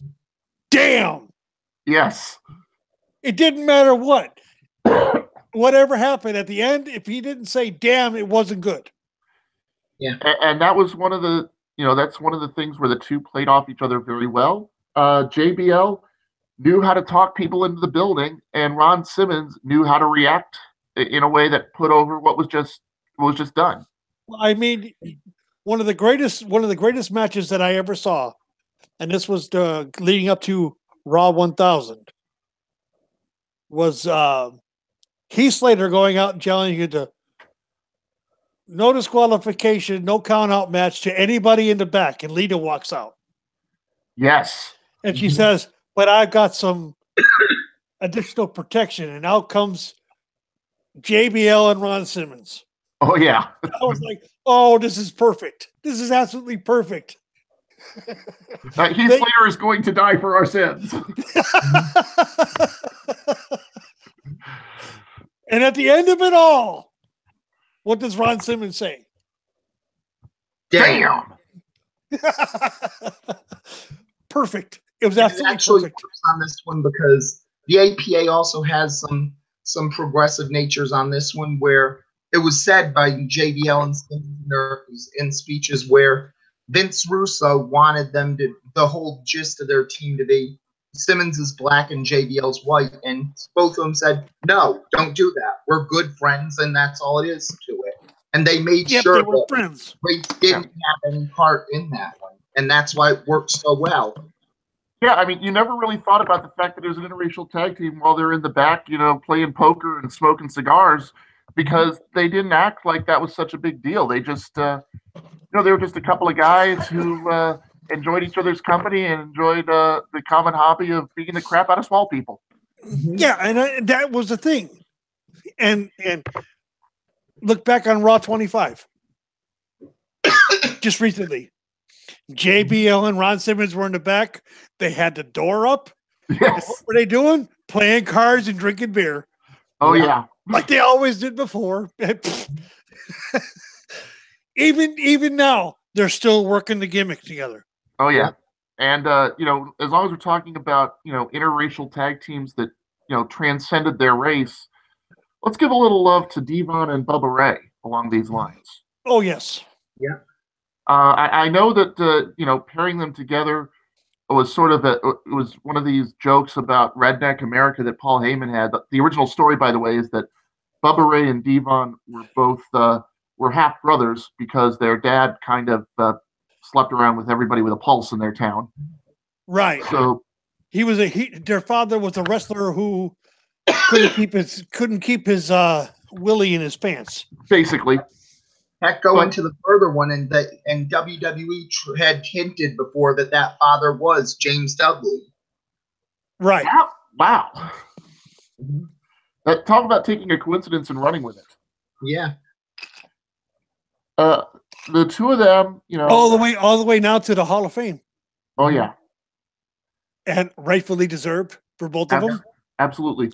The two of them were, just blended so well together.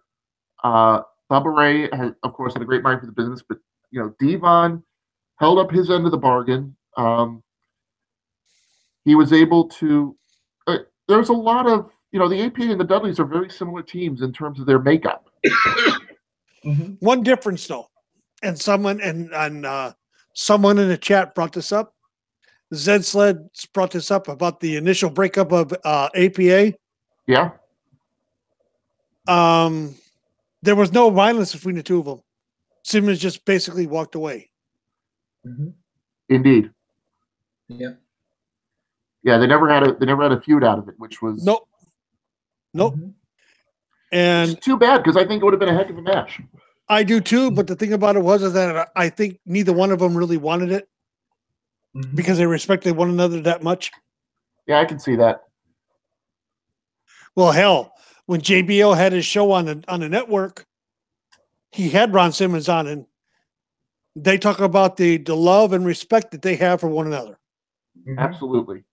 Yeah, and it actually made it more sense for when the APA would get back together because it just basically seemed like the breakup was, okay, you went too far, I'm out of here. But eventually, yeah, let's be friends again. Right. Exactly. And sometimes that's all you need. Mm-hmm. Mm-hmm. You know, it didn't have race undertones. It didn't have sexual undertones. It didn't have any of that shit. No, it had just two friends had a disagreement on something, and one decided it's better I walk away now and leave the door open for later after I calm down. Exactly. You know, it's not just in the ring. By the way, we had mentioned James Dudley earlier, but it's not just in the ring that you see that you see great black performers in wrestling. There's someone I want to bring up that I always liked. That is for some reason not in the Hall of Fame, even though all of his peers are. He really should be, and that is the Right Reverend Slick. Mm-hmm. Yes. A guy who, you know, was really brought the most out of his charges, and also was a real character in his own right, one of the better characters of the time. You know, one of the most polarizing characters, to be perfectly honest. Well, yeah. Because of he played, you know, he was made out to be the typical folks don't get upset, the typical street hoodlum brother. Mm-hmm. Yeah, there was a lot of that. But at the same time, you remember his pairings with Big Boss Man, with he spent a little time with Rick Martel. He was, his work with Power and Glory I really liked. Mm-hmm. Yeah. When you talk about underrated combinations, Slick with Power and Glory brought out the best in all three of them. Mm-hmm. And as somebody who watched the Saturday morning syndicated shows, there were times when they would just let him talk on a subject. This was after he became a reverend.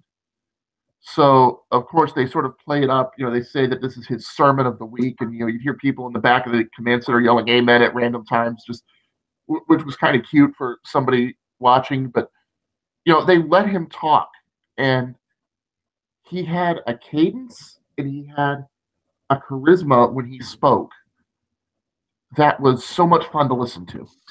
Yes. Mm-hmm. And like I said, he should be in the Hall of Fame alongside his peers. If you're putting Paul Bearer in for managing basically one guy, you have to put Slick in, I think. Yeah. I'm going to say this, and this may cause a lot of issues, but Slick is the African-American form of Bobby Heenan. Mm-hmm. That's high praise. I'll put it that way.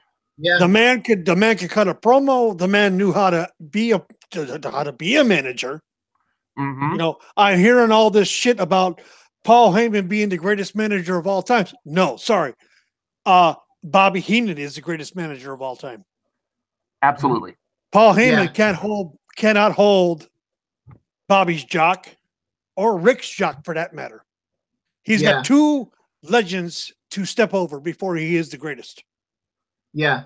And no matter what, Paul Heyman's going to always have that black mark of the fans were begging for Cesaro. Everybody was begging to make Cesaro. He got handed Cesaro right after Mania 30, and he ruined Cesaro as a star. That's always going to be on Heyman's epitaph as a great manager. Yep. Bobby Heenan could make a star into someone that you didn't care about. He could take a freaking mid-carder or a lower mid-carder for that matter and turn him into a main event superstar. Well, look look what he did with Bobby Eaton and Larry Zbyszko in the Dangerous Alliance, for example.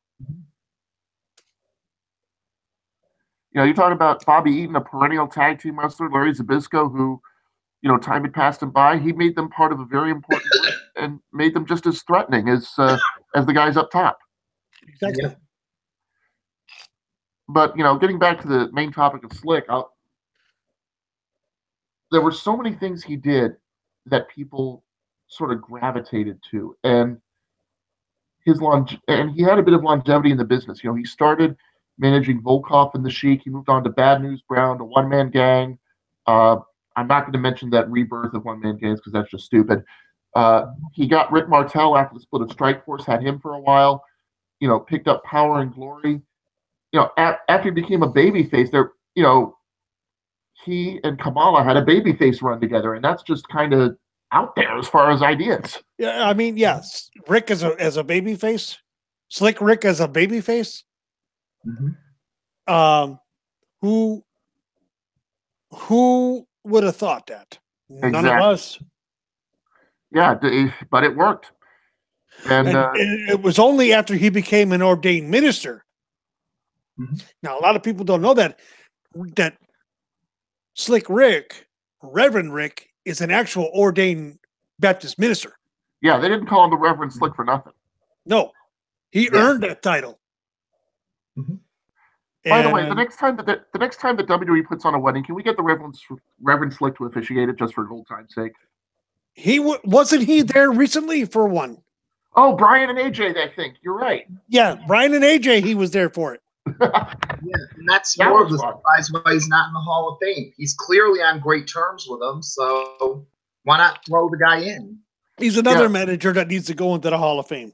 Absolutely. And WWE, Vince, if you're listening, and I don't want to hear you tell me to shut up either. Reverend Slick, Hall of Fame, 2018. Do it. Do it. Do it now, damn it. We must do it now. What? Like Kamala, where you wasted the moment. Rick is overdue. Absolutely. And we move on to one more. The five-time World Heavyweight Champion. Oh, yeah. Booker T. Huffman, who on the very last night of WCW's existence won the title from Scott Steiner. Yeah. And brought it with him to WWE. Another one of the great legends. And somebody who, could do it all, who worked his way up through the ranks. We all, he and his brother in Harlem Heat to start. Well, here's a guy, here's the thing about Booker. Here's the thing about Booker T. He is someone who is a convicted felon. Did time in prison for robbery that involved a murder. Yeah.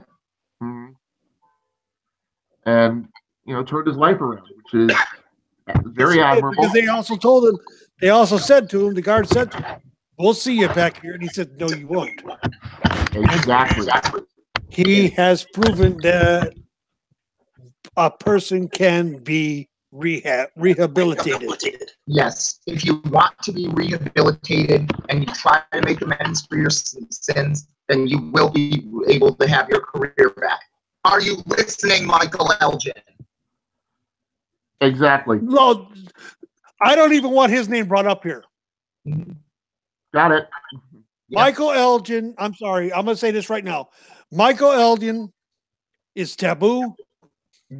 I agree with Chris and George. Any promotion that books him is to be boycotted. Yes. All right. At the same time, I would say on this one, more people should say when they say this, Sean Orleans is a rapist fuckhead. They need to say his name on this one, because if you don't, you're going to start getting people to think that it was all about Elgin, and then there'd be the risk of Sean Orleans keeping his career.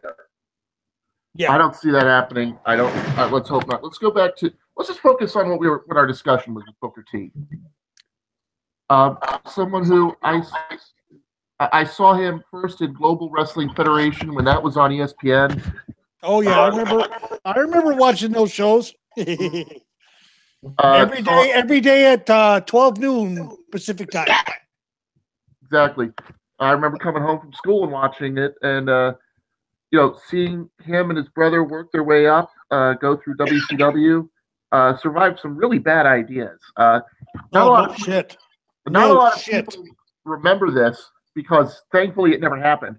But Ole Anderson's original idea was to pair them with Colonel Tom Parker and have Parker lead them around in chains. Yes, I remember that, the Slave Boys. The Slave Boys gimmick, yes. The idea was so bad, even Michael Hayes thought it was a bad idea. And we all know how much of a racist Michael Hayes could be. Yes. Yeah, they were discussing. And for him to say that, it had to be bad. Uh-huh. They decided just to make them be his, just to have him manage them. From there, they moved on to working with Sherry Martel in a very underrated combination. Mr. Sherry. Oh, yes. We all talk about, when Stevie Ray got injured, Booker T got a chance as a singles. Worked that great TV, was one of the greats with the TV title, with people like Dave Finlay, Chris Benoit, Rick Martel, Perry Saturn. Yeah. He had so many great matches with so many different people that it was inevitable, really, that he had to get a shot at the main event. And I'm just glad that when he got that shot, he made the most of it. Yeah. Yes, he did. Booker T was one of the greatest heavyweight champions that ever existed. Absolutely. And, his work in late WCW with Jeff Jarrett and Scott Steiner. And then anybody that can work with Jeff Jarrett and get over with Jeff Jarrett hanging on your neck. Hey, now Jarrett knew how to make people look good. Let's not slander him a little here. I never liked Double J. I never liked him. Yeah. I never liked him as a character. Never liked him as a person. Principle in wrestling, and being a mid-carder was his level of competence. As a main eventer, that was his level of incompetence. He reached it, and he just went further somehow. The only reason he ever became a main event superstar in UWF is because of his daddy. Well, he also had some great. Just to touch on him, he also had great feuds in USWA with the Moondogs. He had, he made China. Let's not kid ourselves here. He made who? China. I don't think so. He didn't make China. He solidified China, but he didn't make her. Right. Trips and Sean made China. But getting back to Booker T, you get to the stuff he did in WWE. Okay. I mean, he did some wonderful stuff in WWE, especially with Undertaker. Oh, yes. Those two had good chemistry he had great chemistry with a lot of people. He did. He had great chemistry with Undertaker. He had great chemistry with Chris Benoit. Yes. But they carried over from WCW. He had great chemistry with Hulk Hogan, if I'm not mistaken. He wrestled Hulk Hogan. Yeah, I think I remember that. He also, if I'm not mistaken, he also wrestled The Rock. Yes, those two were the cornerstones of the Invasion. Yeah. Yep. But that's the thing with Booker T was how good he was. He was never an A+ guy, but he could give you a B+ match with anyone in the world on it. No. Greene, you sound like you're in water, and I'm going to say this right now. Booker T was an A caliber talent, always was. Well, he outshined his brother, Stevie Ray, by a long shot. Yeah, I mean, Stevie Ray, not much of an accomplishment to do better than Stevie Ray. Let's be honest here. Yeah. Well, but he left Stevie Ray in his dust. True. Once Booker T went solo, he was one of the hottest commodities WWE ever had. Absolutely. And, you know, I'm sure there are people who want us to bring up a certain travesty of a finish that Booker T was a part of. But the Triple H travesty? Yes. Where Triple H basically called him the N-word, and Triple H was being the racist, and Triple H won the match, which was a travesty. It should have been the other way around. It had to have been the other way. And let's fast forward 20-some years. Jinder Mahal did the same thing with Shinsuke Nakamura, and who went over? Yeah. And that's the problem, because those are the matches where if you do that match, those people of that race will never forgive you again. It's been 15 years since Booker T, and it seems likely that black fans will never forgive the WWE. They will never trust them again after that match. And it's likely that with Jinder Shinsuke, that match may have handed China to New Japan Pro Wrestling. Do you blame the universe for not trusting WWE when it comes to that? No, not at all. You can't blame them because that you set something up where there can only be one tasteful outcome, and you don't follow through with it. And they didn't do it only once; they did it twice. Yeah, that is the definition of insane. Mm-hmm. Continuing to do the same thing over and over, expecting a different result. Absolutely. And I mean, granted, with the success of the New Day, here's their chance to make good if they wanted to. But I don't know which one of those three you would do it with. In my opinion, the one I would do it with and then turn them heel immediately is Big E. Well, it's also the weird thing because the New Day themselves have said that they wanted Kofi to be the one to be the world champion. Right. I can see that too. Give him his gold watch run, but turn his ass heel. Mm-hmm. Or if you're not going to do it right now, I could see this happening. I could see, 2018, Kevin Owens up top and Kofi lingering in the background with that briefcase. I think that would be a good combination. Ooh. Kofi's always been money in the bank in those ladder matches. Why not, Well, Kofi's been money in the damn Royal Rumble. Yes. Every year we look forward to, how is Kofi going to be not eliminated this year? This year was pancakes. If you're mentioning all of them, you can even go with Xavier Woods as the third one, simply because he's the one guy who never got weighted as a singles guy. He's the one who can talk of the group. The fact he's a YouTube star on this one means that he's really in tune with what's popular with the young folks. Yeah, but here's the problem with that. Here's the problem with what you're saying. Xavier Woods turning heel? No, won't work. The universal shit on it bigger than hell. Yeah. But I'm going with Kofi going heel or Big E going heel is the better choice. Mm-hmm. I can buy that, yeah. Yeah, I could see that, but then again, on this one, when the Shield broke up, everyone assumed that Roman Reigns was the big heel because he was the power guy. Dean Ambrose was the heel because he was so good as a heel in the indie scene. Oh God, Dean Ambrose is one of the greatest sellers on the planet. Yeah, but nobody expected Seth Rollins to be the one to turn heel, and he did, and it worked perfectly. To a point. Mm-hmm. To the point where the universe got tired of it because he was affiliated with the Authority. Yeah. If they had turned him and then had he initially joined the Authority, then struck out on his own, I think the Seth Rollins heel character would have been over better.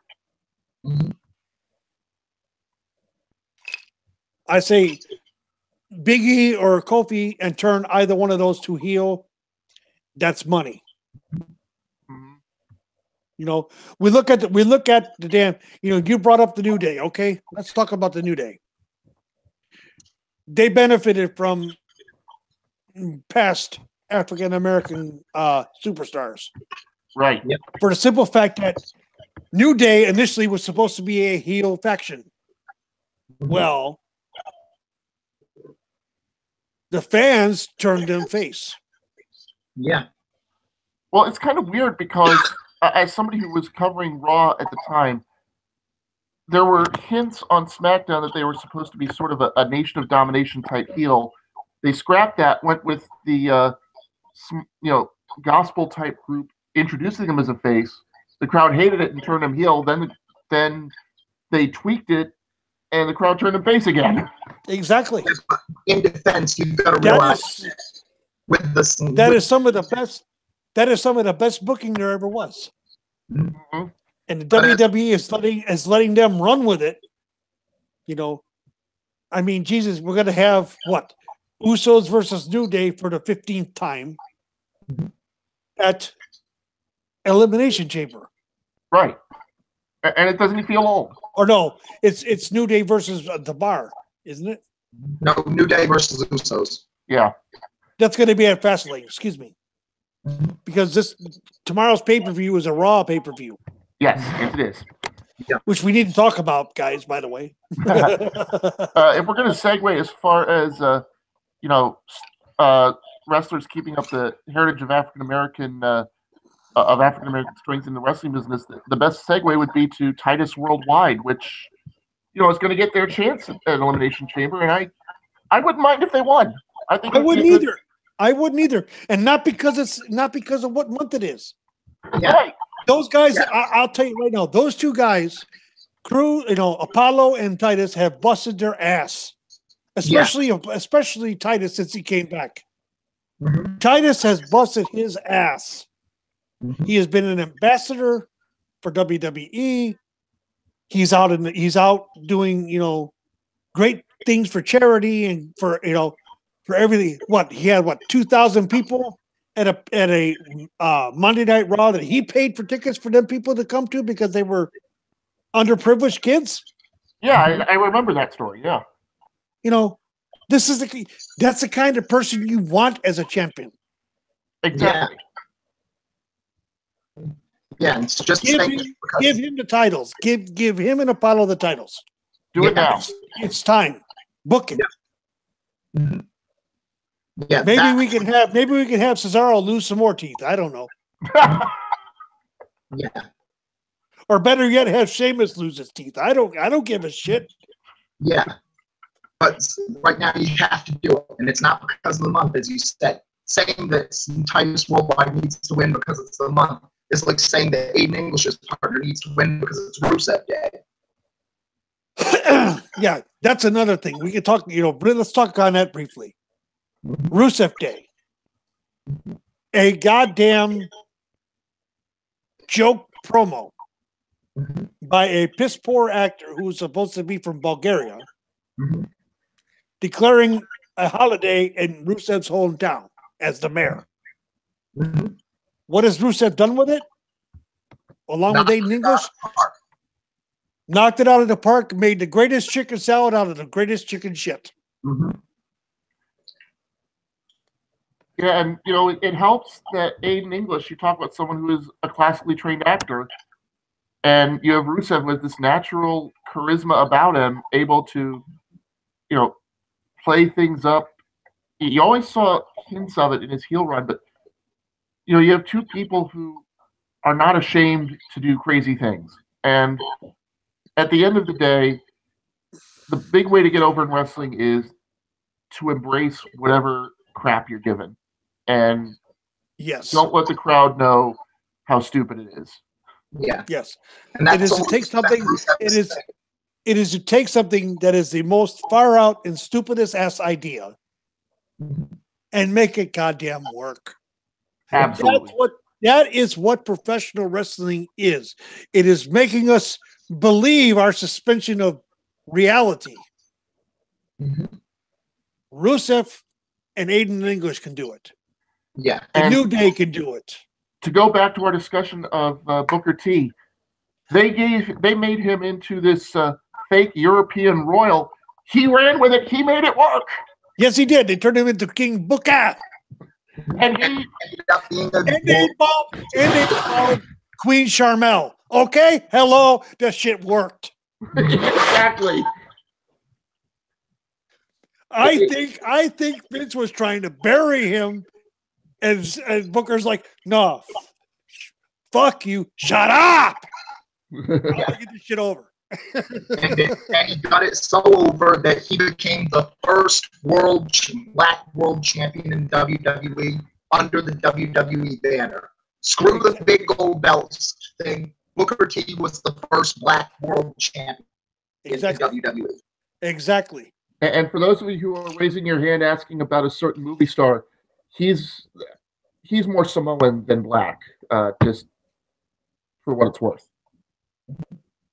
So that's why we give the distinction to Booker T. Yes, Zed Sled. Yes, you are correct. King Booker, the King Booker gimmick was greatness personified. I agree, 100%.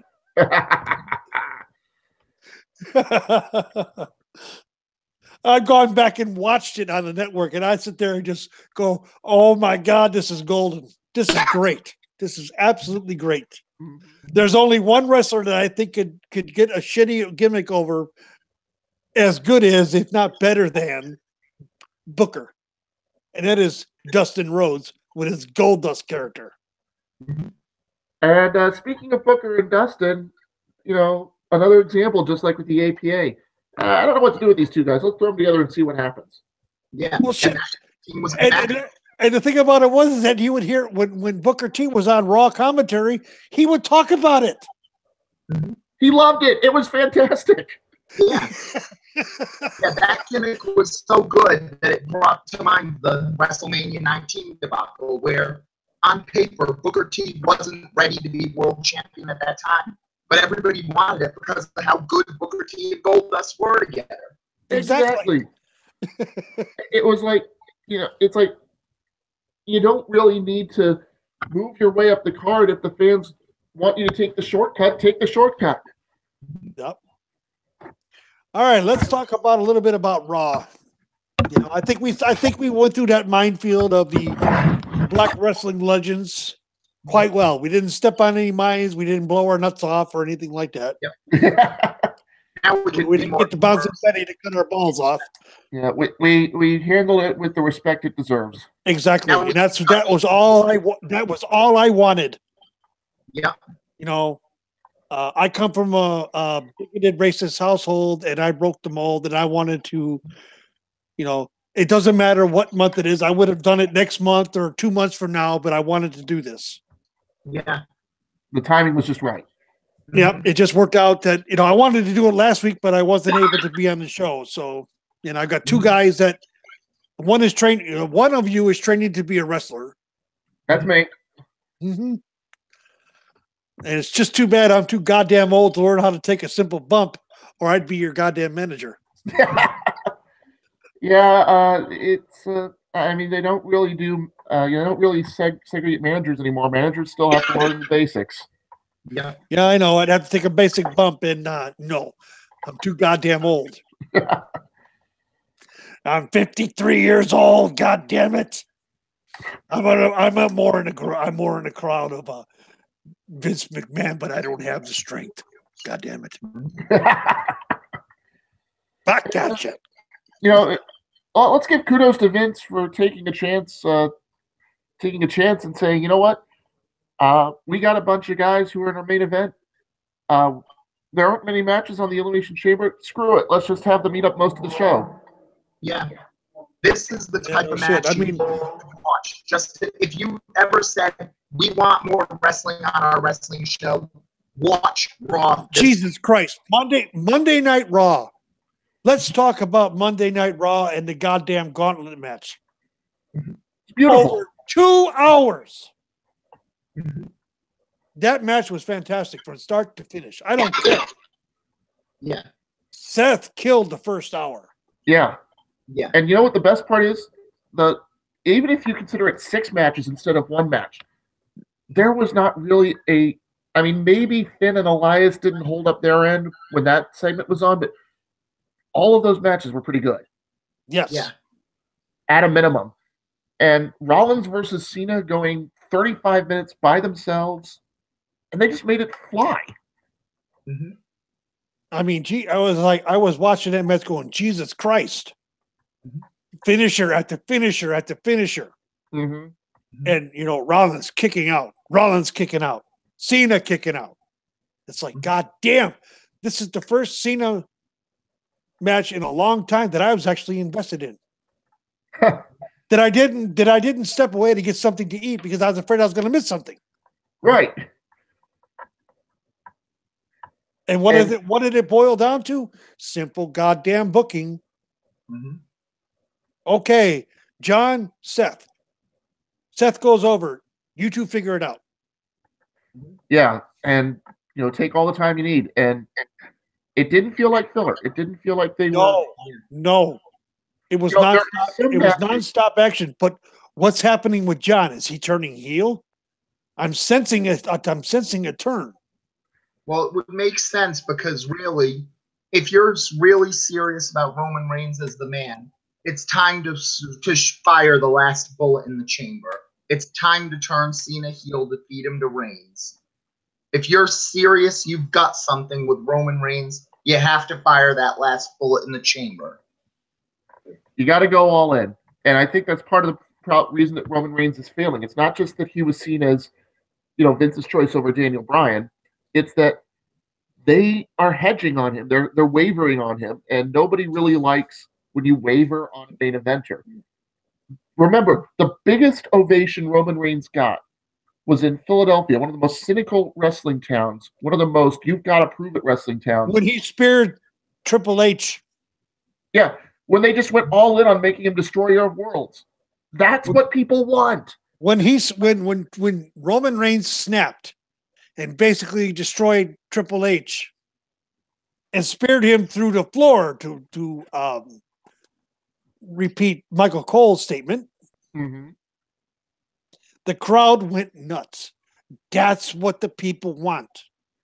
They want Roman Reigns to be the badass son of a bitch that he is. Yeah. It's like from Cool Runnings. Give him pride. Give him power. Make him a badass mother who don't take no crap out of nobody. Exactly. I don't think you can make that reference on a show like this, though by using that voice, though, Dukes. Well, I kind of got into it. I like the movie. Yeah. Nice John Candy reference. I tried.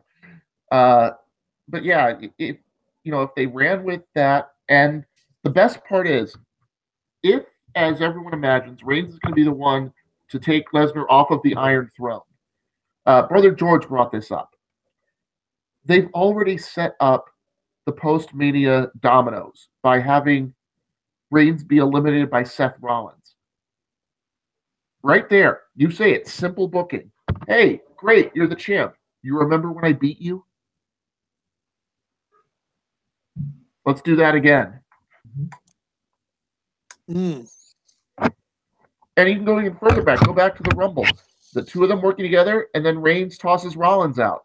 At the time, it's just, hey, I get it. We're competitors. If you built that as these are two top competitors who want to be champion, you don't even have to turn Rollins or Reigns. You just have them go at each other. Well, think about it. Think about it for a second. What was the basis of the match between Roman Reigns and The Undertaker at WrestleMania last year? The Undertaker was eliminated by Roman. Yes, you're right. Yes. And he didn't like it. No. Because I called that when I watched that match. I told my wife, Legends Lover, I said, we got the basis of a feud here. And she goes, what do you mean? I said, Roman just eliminated Taker. Mm-hmm. And her first words were, oh shit. And you see it all the time at the Rumble. It's something I wish they would do more at the Rumble. We mentioned Bad News and Roddy Piper. It started from eliminations at the Rumble. Exactly. You had I went back and watched the 92 Rumble because everybody should watch the 92 Rumble once every month or so. Shawn Michaels and Tito Santana eliminate each other. They meet at WrestleMania. Yes. So Royal Rumble is the kickoff to WrestleMania. And that is where you start. That is the place you start your feuds. Mm-hmm. That match, you need more things going on. And that's something Pat Patterson was very good at when he booked it. It's something they did very well this year. I mean, there's a lot to be, with both Rumbles, both men's and women's. Mm-hmm. Sasha eliminating Bailey. Yep. And Charlotte looking up at her like, "Are you serious? Really?" Uh-huh.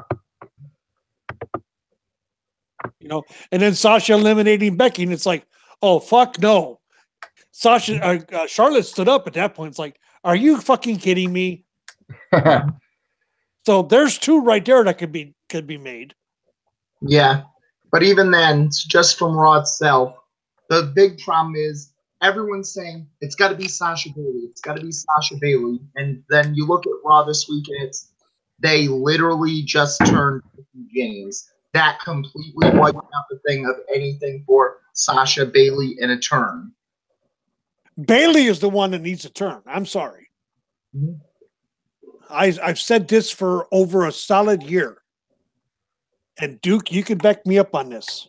You've seen me in the daily say it. You've seen me in the daily say it. Greene, you have seen me say it in the nightly. And you talk about the goddamn stands. Fuck the stands.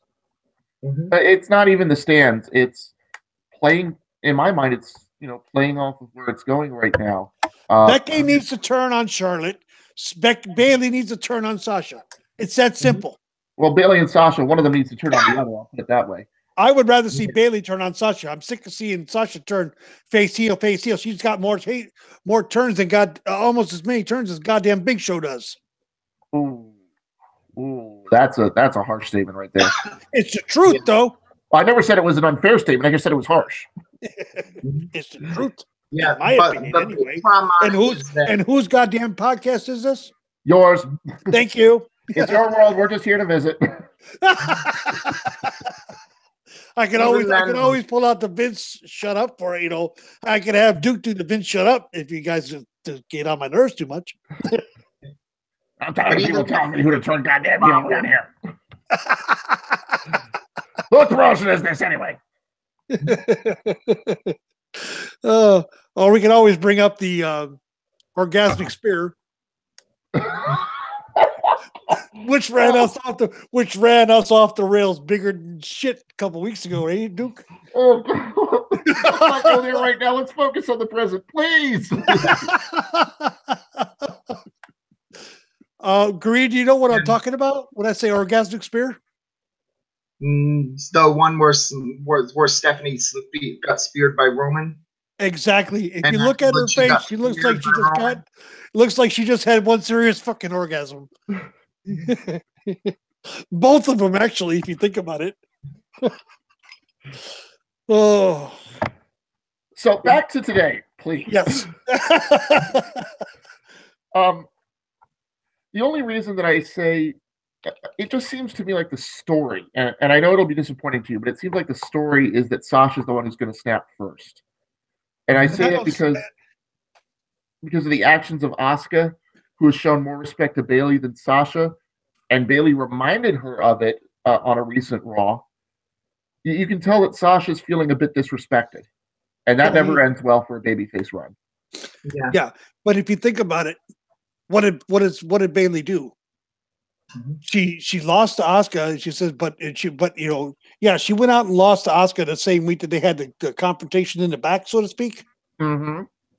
But she said, I could beat you. And the following week, what did she do? She beat her. Right. Yeah. Continuity. WWE is doing something with continuity, which is something nice to see for a fucking change. Well, yeah, it helps that unlike on SmackDown, the head booker doesn't go around stoned all day. True. Well, even then, like I said, for the problem with SmackDown on it is the fact that they just can book to the stands on that show for the most part. Well, thank you, Road Dogg. Yeah. Basically, if you look at the SmackDown women, for example, every woman on the show matters, but none of the women matter. Like, next week on SmackDown, there's not one woman on the show that you couldn't say, yeah, I could absolutely buy her winning the title tonight. But at the same time, do any of them matter? Do any of them have any character? And that's booking the stands. everyone's just important, so they're in the title picture, but no one's so important that. Well, we saw that when Lana was booked at 3 straight damn SmackDown Women's title matches against Naomi. What was it? The line from The Incredibles? When everyone is special, nobody will be. Exactly. Yeah. And it's an absolute goddamn shame. Yeah. SmackDown was doing so good after the brand split, when Ryan Ward was there. Yeah. And now that he's not, although he's doing quite well with the mixed match challenge, I'm hearing. Yep. That's been a lot of fun. If you get a chance, there's some interaction with Uso and Naomi against Mandy Rose and Goldust. It's just my God, that shit was hilarious. That was it was fantastic. And someone brought it up in the chat room. What about Rose Gold? I think that is something they should run with, to be perfectly honest with you. Yeah, if nothing else, if you're serious that Mandy Rose is a prospect, give her Goldust and let them run off each other. It's better than just trying to run. Oh my God, they have such great chemistry in the ring. Those two. It's time to admit that Dustin Rhodes is probably one of the greatest mid-carders of all time, because he knows how to emphasize a story even if he's not the main focus of it. How many times did he do it with R-Truth? Mm-hmm. Oh yeah, or with Booker T, or even with the Shield when they were a spin-off of the Authority angle. Mm-hmm. Yep. I mean, man, the Rhodes brothers against the Shield is one of my favorite Raw matches of all time, and that's just a tribute to how much Goldust, was able to do his part. How much obviously Cody and Rollins and Reigns were doing their part, but everybody don't forget Pops. He was in that ring too. He was in that match too. Oh yeah, Dusty was in that match too. Well, he was in the pay-per-view match. I'm talking about the later match on Raw that was the title change. This one had Big Show sort of in place of Dusty doing the last-minute save. Right. But everyone in that match played their part so well. Even Michael Cole. Let's give Cole credit because he never gets any. Yeah. I mean, at the end, he's openly cheering for Cody Rhodes to make the cover, and just sells how big a deal this is to the family and how big a deal it is to the fans to see this resurgence by both brothers, really. Really, yeah. And then they turned around and destroyed it. Mm-hmm. Well, Triple H's buddies had to get the titles back. And no, I'm talking about when they destroyed the whole Stardust Goldust. Well, funny thing you mentioned that, because Cody talked about it recently on Twitter, and he said that basically he, was kind of phoning it in. It was on cruise control during the Stardust reign, so he doesn't blame anyone for that not working. He was not putting in the effort he should have. At least he knows it and admits it. Yeah. But did you also notice that Dustin didn't say anything about it? Oh yeah, he's not going to throw his brother under the bus. That's not how he is. I think Dustin's in the back there with WWE saying, "Let's give my brother another shot." It wouldn't surprise me, although the way that Cody has taken off in New Japan, I mean, does he? Yeah, but his time with the Bullet Club is coming to an end. Yeah. Plus, he just recently got his ass jumped by the entire club. Yeah. Really, I thought they kicked Omega out instead of him. I thought they sided with Cody over Omega. Did I miss something? Well, I saw something on the threads that said that he got his ass beat. Huh. But I may be mistaken. No, I'll believe you. I don't follow New Japan as closely as I should. I don't either. The ones that would know would be George and Chris. Yeah, I'll ask them next chance I get. So, well, Chris is busy on his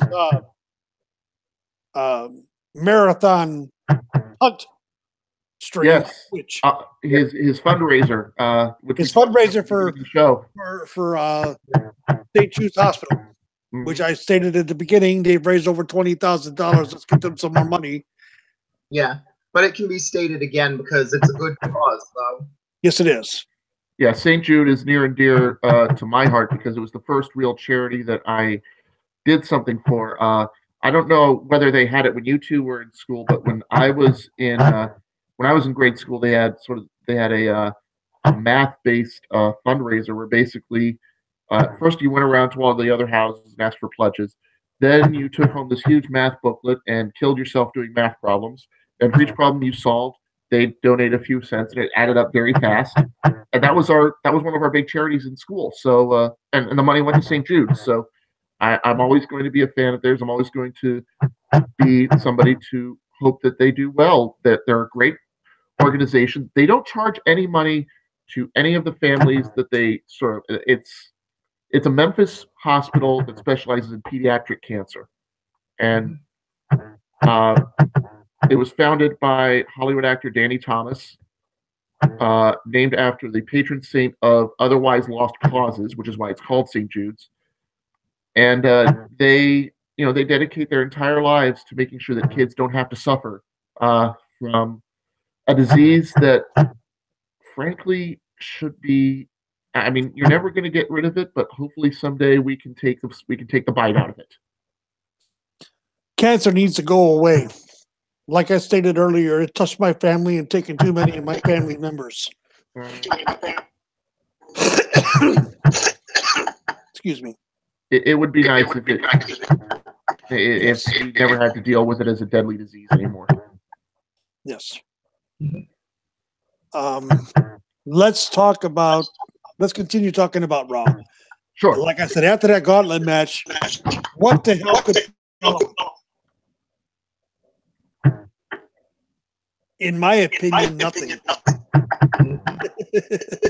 After a match like that, how do you follow up? Well, I'm getting all kinds of feedback now. Yeah, Greene, I think it's coming from your end. Is your microphone too close to your speakers, or?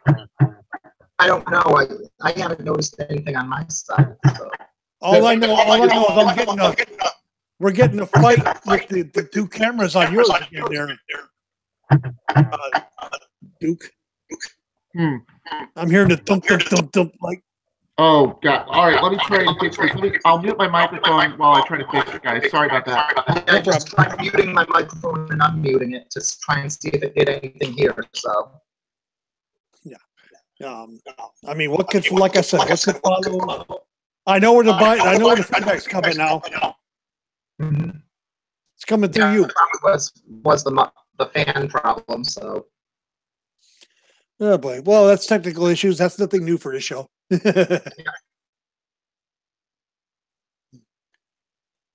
Let's see. Who was the next match? I don't even remember now. I thought the next match was the Oscar promo, to be honest. Yeah, that's right. Which I think was dumb. Mm-hmm. I could hardly understand her, but that's because of her English is not that great. But to have Nia come in and basically destroy her was useless, in my opinion, because we all know who's going over. Yeah. And honestly, that should just prove that they should probably just give Asuka a manager. Like, if you're ready to and you're going all in on her, do the right thing. Make her the first Paul Heyman girl.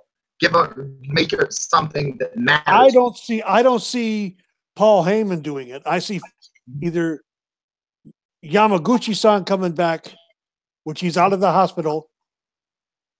You know, he did have a stroke, but he's out now, and he was doing commentary at the last pay-per-view for WWE. So bring Yamaguchi back as her manager. His English is good. Yeah. Yeah, but it's or better yet, bring Funaki back and have Funaki do it. Yeah, the problem though isn't just that if your English is good. Both of them are fluent in English, or those ones. It's the fact that when it comes down to it, Vince McMahon thinks accents are funny, and even if Yamaguchi, yeah, but this is to the point where it's a little ridiculous. Yeah, he knows He knows it's her weakness. He knows it. Yeah. Same with Nakamura. Mm-hmm. Although his English is much better than hers. Yeah. if you wanted to sort of sidestep the whole, I do think the idea of Funaki could work, but if you wanted to sidestep it, this is where I say, dig into the minors, into the indies. How awesome would it be if Asuka comes out, points to the back, and here's Big Stokely Hathaway, as the person to take her to the top. Ooh. Yeah. And he is in Evolve, so Evolve's basically WWE's AA affiliate as it is, so. They were kind of doing it with Miz, if you think about it. In the mixed match challenge, when he was talking for her. Exactly. He was nodding her head, even though I know it was a bunch of bullshit that he was saying. And I'm just saying, I know you're not advantage of the fact that there are talkers out there who you may not be enamored with their wrestling skill, but put them in a position where they don't have to wrestle, where they can focus on talking and on making other people stars. We've tried Asuka in NXT. She's best when she has one or two sentences. That's where a dynamic like this can come in. We saw it a lot in the old days where the manager would deliver the bulk of the promo, and then the wrestler would just give this one or two sentences that would put the cap on it.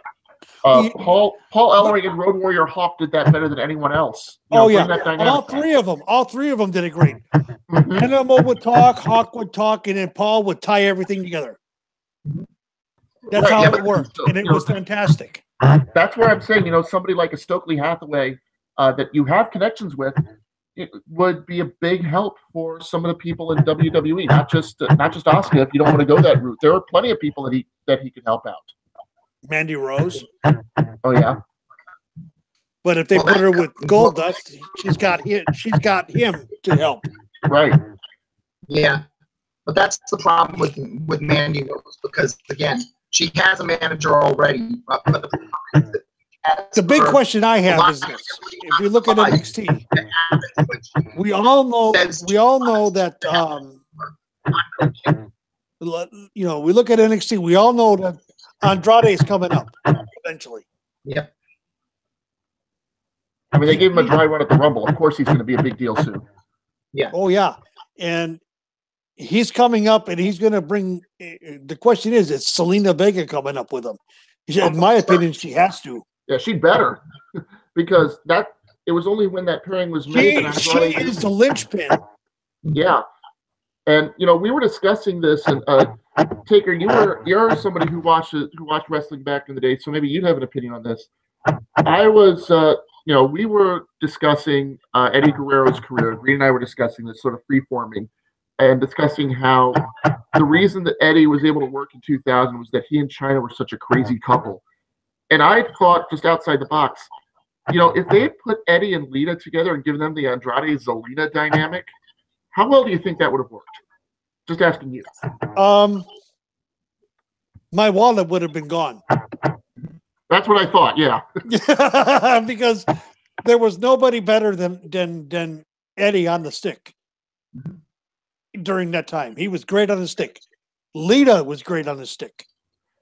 Put those two together, you would print not millions, but billions. Yeah. Well, it's kind of funny because Lita, speaking extemporaneously, would not work. But if they kept him in backstage segments and had her memorize her lines and deliver it that way, yeah, the way that they did with Zelina and Andrade to begin with, I think that would have been a lot easier and a lot better. And then you get, the two of them who had great in-ring charisma together, and Eddie they had great connection with the crowd together. Yeah. It's one of those what ifs that just popped into my head. And when I see Andrade and Zelina, I think of those two, and I think that's high praise for both Andrade and Zelina that they bring two legends like that to mind. Yeah. No, we got Elimination Chamber tomorrow, guys. Yep. I don't see Alexa walking out with the title. Yeah, but I'm not sure. I mean, it's probably got to be. If I had to make a prediction, I'd say it would be Bayley, and that's the final straw for Sasha. Yeah, but then again, I also see it as Sasha, and that's the final straw for Bayley. Could go either way. You're right. Or if they do keep the title on her, this is something I had discussed with Chris and George. If they do keep the title on Alexa, then you could do worse than have Asuka versus Alexa be like Ultimate Warrior's coronation at SummerSlam. Just, Alexa's kept the title for so long. She's found ways to keep it. She's, cheated. She's ducked and dodged. Bring out somebody who will not give her a chance to ply her tricks because they'll destroy her before it ever happens. And that's Asuka. It can work now. Despite how Ember Moon should be promoted. Asuka is someone that will destroy Alexa before she can even try to get her bullshit game going. Right, and I kind of heard Greene say it in the background. I'm sorry about that we sort of talked over, but yeah, at that point, then you can bring Ember Moon when it's her turn to call up, because Ember having the one has become sort of a singular focus, sort of an obsessed with Asuka thing that she had in NXT, and if you carry that up to Raw, it's a ready-made character for her. But I get the feeling that we're gonna have Asuka, win the title from Asuka at Mania, and then we're gonna build to Ronda Rousey, Asuka at SummerSlam. Well, let's hope that Rousey's ready for it. Like we said earlier, people going from world-class judo to the squared circle. It worked with Bad News Brown. It might work here. Depends on how quick I've watched some of the YouTube stuff for Ronda. Yeah. And the stuff that the WWE put out. Yeah. She's all in. Yeah. Good. That's good. one of the pluses, because if Rousey has that would knock off my hot list of who anyone but them for Asuka's first loss. Currently, it would be you and I have had this discussion more than once, Greene. Right now, who is worthy of the streak? Right now, in your opinion, if I had to pick someone, if you said before you were all in on Bayley turning heel, if I had to pick someone right now, gun to my head, that would be how Bayley turns heel. Exactly. Wow, that's an interesting. Turn on. Stop. You and I have talked about this, and I've said that WWE is painting themselves in a corner. Mm-hmm. Yes, I like the fact that and I'm a big Asuka mark, and everybody knows this. Yep. But I'm also saying that the streak needs to end. It's kind of like what 3 Stars in the Sun says about Alexa. Yeah, he's a big Alexa mark, but he also said it's time for Alexa to lose the title. Yeah, I think that they're going to set it up so that Asuka wins the title before she loses the streak, because that way it's just everything at once, and whoever, and it would be the biggest rub if you tie the title and the streak together. You just add to the emphasis and add to the gravitas of when that first loss comes. Right. So I am not against Asuka winning the title. Let's put it that way. Neither am I. But eventually, and you make a very valid point. Asuka losing the title and the streak at the same time would probably put a bigger rub and make the star shine on the person who does it even that much brighter. Mm-hmm. And I know now that we have Carmella hanging around on SmackDown with her little briefcase, I'll just say this: for the love of God, do not have everything happen on a cash-in if you run a Raw Women's Money in the Bank match, please, because that just takes away from that sort of misses the point. Yeah, but then again, we might have a Charlotte Asuka match at Mania 2. That's the rumors going around. Yeah, could we have Bella pull the Seth Rollins? Wow, I don't even know how I'd feel about that. I know that the crowd would hate every minute of it, and hopefully. Oh yeah, they would. Yes, they would. Mm-hmm. They would absolutely shit all over it. But it would be a good shitting, wouldn't it? Yeah. No. Yeah, this would because then you have Asuka. Let's put it this way. Let's say at the end of it all, Asuka is the one who eats the pin. Now she lost the streak and the title both. Carmella is not good enough in the ring to carry the belt. Yeah, but that's the problem with Carmella, where she's not good enough in the ring to carry the belt, but she's one of the only heels on SmackDown who's good enough at carrying the character to be it. I mean, Here's the thing. Here's the thing. She should be putting, and I've said this before, and this goes for the men too, men and women both. Every time the Money in the Bank briefcase holder has a match, the case is on the line. That I agree with. I'd like to see the case treated that way too, like the way New Japan treats the January 4th title shot. How important would that case become? How coveted would that case be? And it would take away some of the lazy booking. You see it so often where, well, he's got the briefcase. We don't actually have to make him strong in the ring because he's going to be champion and everyone knows it. Ah, come on, guys, really? I mean, Jesus Christ, Edge had to defend it more than once when he had Exactly. And that made the case more important. Take a page out of the Miz book. Miz has made the, and I we all know how much I despise the Miz. Mm-hmm. But Miz has made the IC title relevant. I'm not going to deny it. Yes, Sal, I said it. Do I like it? No. Do I want to puke after saying it? Of course. But he's, Miz is right. He's made that title relevant. He is there every week. Yep. And that's really what you need. Braun being Brock not being absent has made the Universal title absolutely fucking worthless. It's hard to think about when it's not in the front of your mind. Mm-hmm. If they want that title to be important, put it on someone that's on TV every week or every other week. Yeah. Put it on Roman. Put it on Put it on Braun.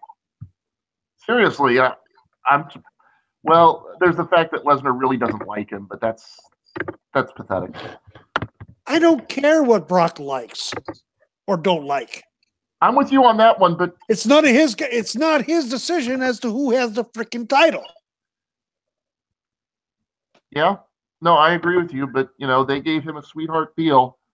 Yeah, I know. And you know what? It's made a title absolutely look like a piece of fucking costume jewelry. Seriously.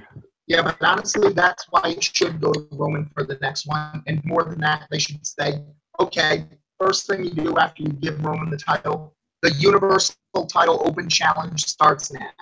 Just do like they did with the United States title. Have Roman every week in awesome matches up and down the card.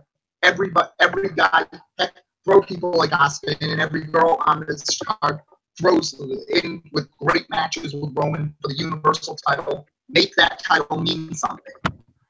Yeah, Roman could do it. Yeah, this is the drum that Brother George's been beating. Put the title on him, have him hold it for a long time, have him face everybody, have him be heel one week and face the next. Just have him be above distinction in that sense.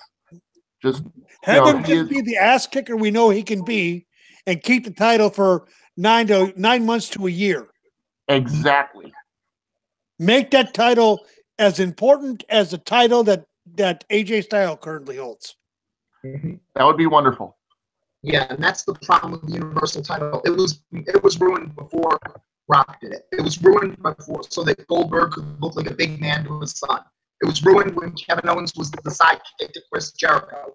It was ruined by Finn Balor accidentally getting injured. I think to be perfectly honest with you, I think WWE had big plans for Balor and with that title.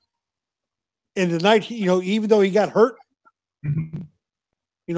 which is, was a goddamn accident, despite what everybody says that Seth Rollins purposely did it. No, he didn't. It was a goddamn accident.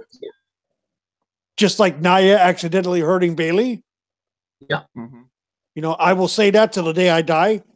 You look at it, Nia wanted to get the match over with at that point when she hurt Bayley. She was trying to get Bayley to go to the finish. Bayley didn't want to go right away. And you need, you got to have communication in the ring. I'll tell you, that's one of the things that I learned is if if one person wants to do one thing and the other does another thing, that's when things fall apart. And entering a match, this is one of the problems, I think, with that whole Nia Bailey example. Entering the match, you got to agree on who's the leader. Yeah. And I think Bailey was supposed to be the leader, and Nia inadvertently did something she wasn't supposed to do. Mm-hmm. And we all know what happens. Most of the times, and you know this, Duke, you know this, the heel leads the match. That's usually how it works, yeah, because the heel tends to be the veteran of the two. Right, but in that match, Bailey is the veteran. Right. And it kind of backfired on him. Be that as it may, it is what it is. It happened. It's the same thing that happened with, I'm sick of I'm still seeing shit on the internet about Sasha purposely hurting Paige. No, that was a goddamn accident, people. Yeah, you can't, from something like that, you can't purposely hurt someone. If you want to watch, we had the example just last summer in Triple Mania of somebody who snapped and stopped trying to protect their opponent. Yeah. We know what it looks like. Sexy Star basically tore someone's arm out of socket. Yeah. Yeah, we know what it looks like when somebody's arm control and goes for real. That was real. That was real. Yeah, folks, that's the thing you got to worry about with Ronda. Once Ronda comes to the roster and she starts doing the arm bars, she could, everybody knows it, she could actually dislocate your goddamn shoulder and cause severe injuries. Yeah, we need to make sure that you have to make sure you don't piss her the fuck off. That's probably one of the first things that they're teaching her down there is how to pull her, how to soften her offense. So, oh yeah, I mean, like I said, I've seen some of this, and you can hear it when she she does the cross arm breaker, which is a form, which is an arm bar actually. Mm-hmm. You can hear the girl screaming, "Ow, ow, that hurts!" She's still doing it too strong. Right, exactly. But the thing about it is that she backs it off enough where it hurts, but it don't hurt enough where it's going to rip an arm out of socket. That's what you got to do. And there's a difference between working snug and working stiff, and too often those two get confused. Snug is making the pain actually real to where you can sell it better. Stiff is where you basically bust someone's face wide open. Yeah, stiff is where you're trying to cause pain. Right, where like with Brock's basically running his head into a bolt. That's strong. That's just stiff. Him being an asshole wanting to bleed. Mm-hmm. Going off on his own. Like he does with Braun Strowman. Exactly. Well, Braun went off on his own too. But those two, I think there's enough respect between the two of them that, Braun went stiff on him, Brock retaliated, and it was over. I should hope so anyway. But in that match, it was over. After that, they didn't really do it much. Yeah, and they highlighted it. Braun mentioned it in interviews. Matthew pointed it out in Botchamania, but at that moment of the Royal Rumble, you can hear, if you listen for it, you can hear Brock saying, "Dude, slow the fuck down." And I'll tell you from being in training, that is the first thing that's one of the first things they tell you, because so many guys come in, and I was like this too. They come in with a lot of adrenaline. They see people, on the main stage look like they're, super fast, super athletic. They want to be like that. You got to explain to people that if you work slower, it'll look smoother. And when it looks smoother, you give the illusion that you're going at top speed. Exactly. Well, guys, it's been fun. It definitely has. Thank you so much for having us on. Yeah, where can they find you, Duke? You want to look for me? You'll find me. You'll find me occasionally doing fan posts as WWORDuke, especially if there's been a Nova Pro show lately. You can find me on Twitter at CSSDuke, and you can find me in the ring hopefully soon at Crab Wrestling out of Southern Maryland, as that's where I'm training. That's where I'm learning the business. Want to give a shout out to my trainers, the Capital Vices, as well as Chikara veteran Milo. They're all great guys. They're all helping me a lot, and I couldn't have done it without them. Okay. Greene, Mr. Greene. Where can they find you? On Twitter and on as Thomas SK Greene. Occasionally, and as always, check out the mix. Yep. And you guys can always find me on K-Side daily and nightly, mostly the nightly. Greene, you're breaking up terrible. Sorry. And I also want to plug a side project. We talked about this a little before the show. Over at Extreme Warfare Battleground, where Greene and I met, we're doing an alternate universe of the WWE. We picked up after WrestleMania 21. We're all the way past SummerSlam 2007 right now, and it's you wouldn't recognize it if you saw it, but you might like it. Okay. Like I said, you can find me on the daily and the nightly. You can also find me at Takers_Minion on Twitter. I also want you to follow the unaffiliated podcasts. Please subscribe, and like these podcasts. That is Two Guys, One Sport with Crazy Chris 576 and Curtain Jerker. We talked about them heavily today. Like I said, Curtain Jerker is doing the fundraiser for St. Jude's. No, it's Chris who's doing it. He's doing it right now on The Hunt on Twitch. Go check it out. We have the usual podcasts that are not affiliated. We have the podcast with Don Sal Cusmano, which is called Match Fixin'. That usually drops on Friday afternoons. We have the affiliated podcast of the Bitter Boys Club. Not your demographic.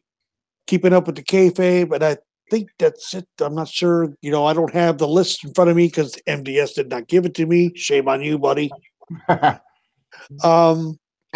those podcasts, I am available for more of them because this was fun. So, we'll get you back as soon as you get your audio issues straightened out. Yep. I guarantee you that. Mm-hmm. I also have a couple of podcasts that I like to promote. That is,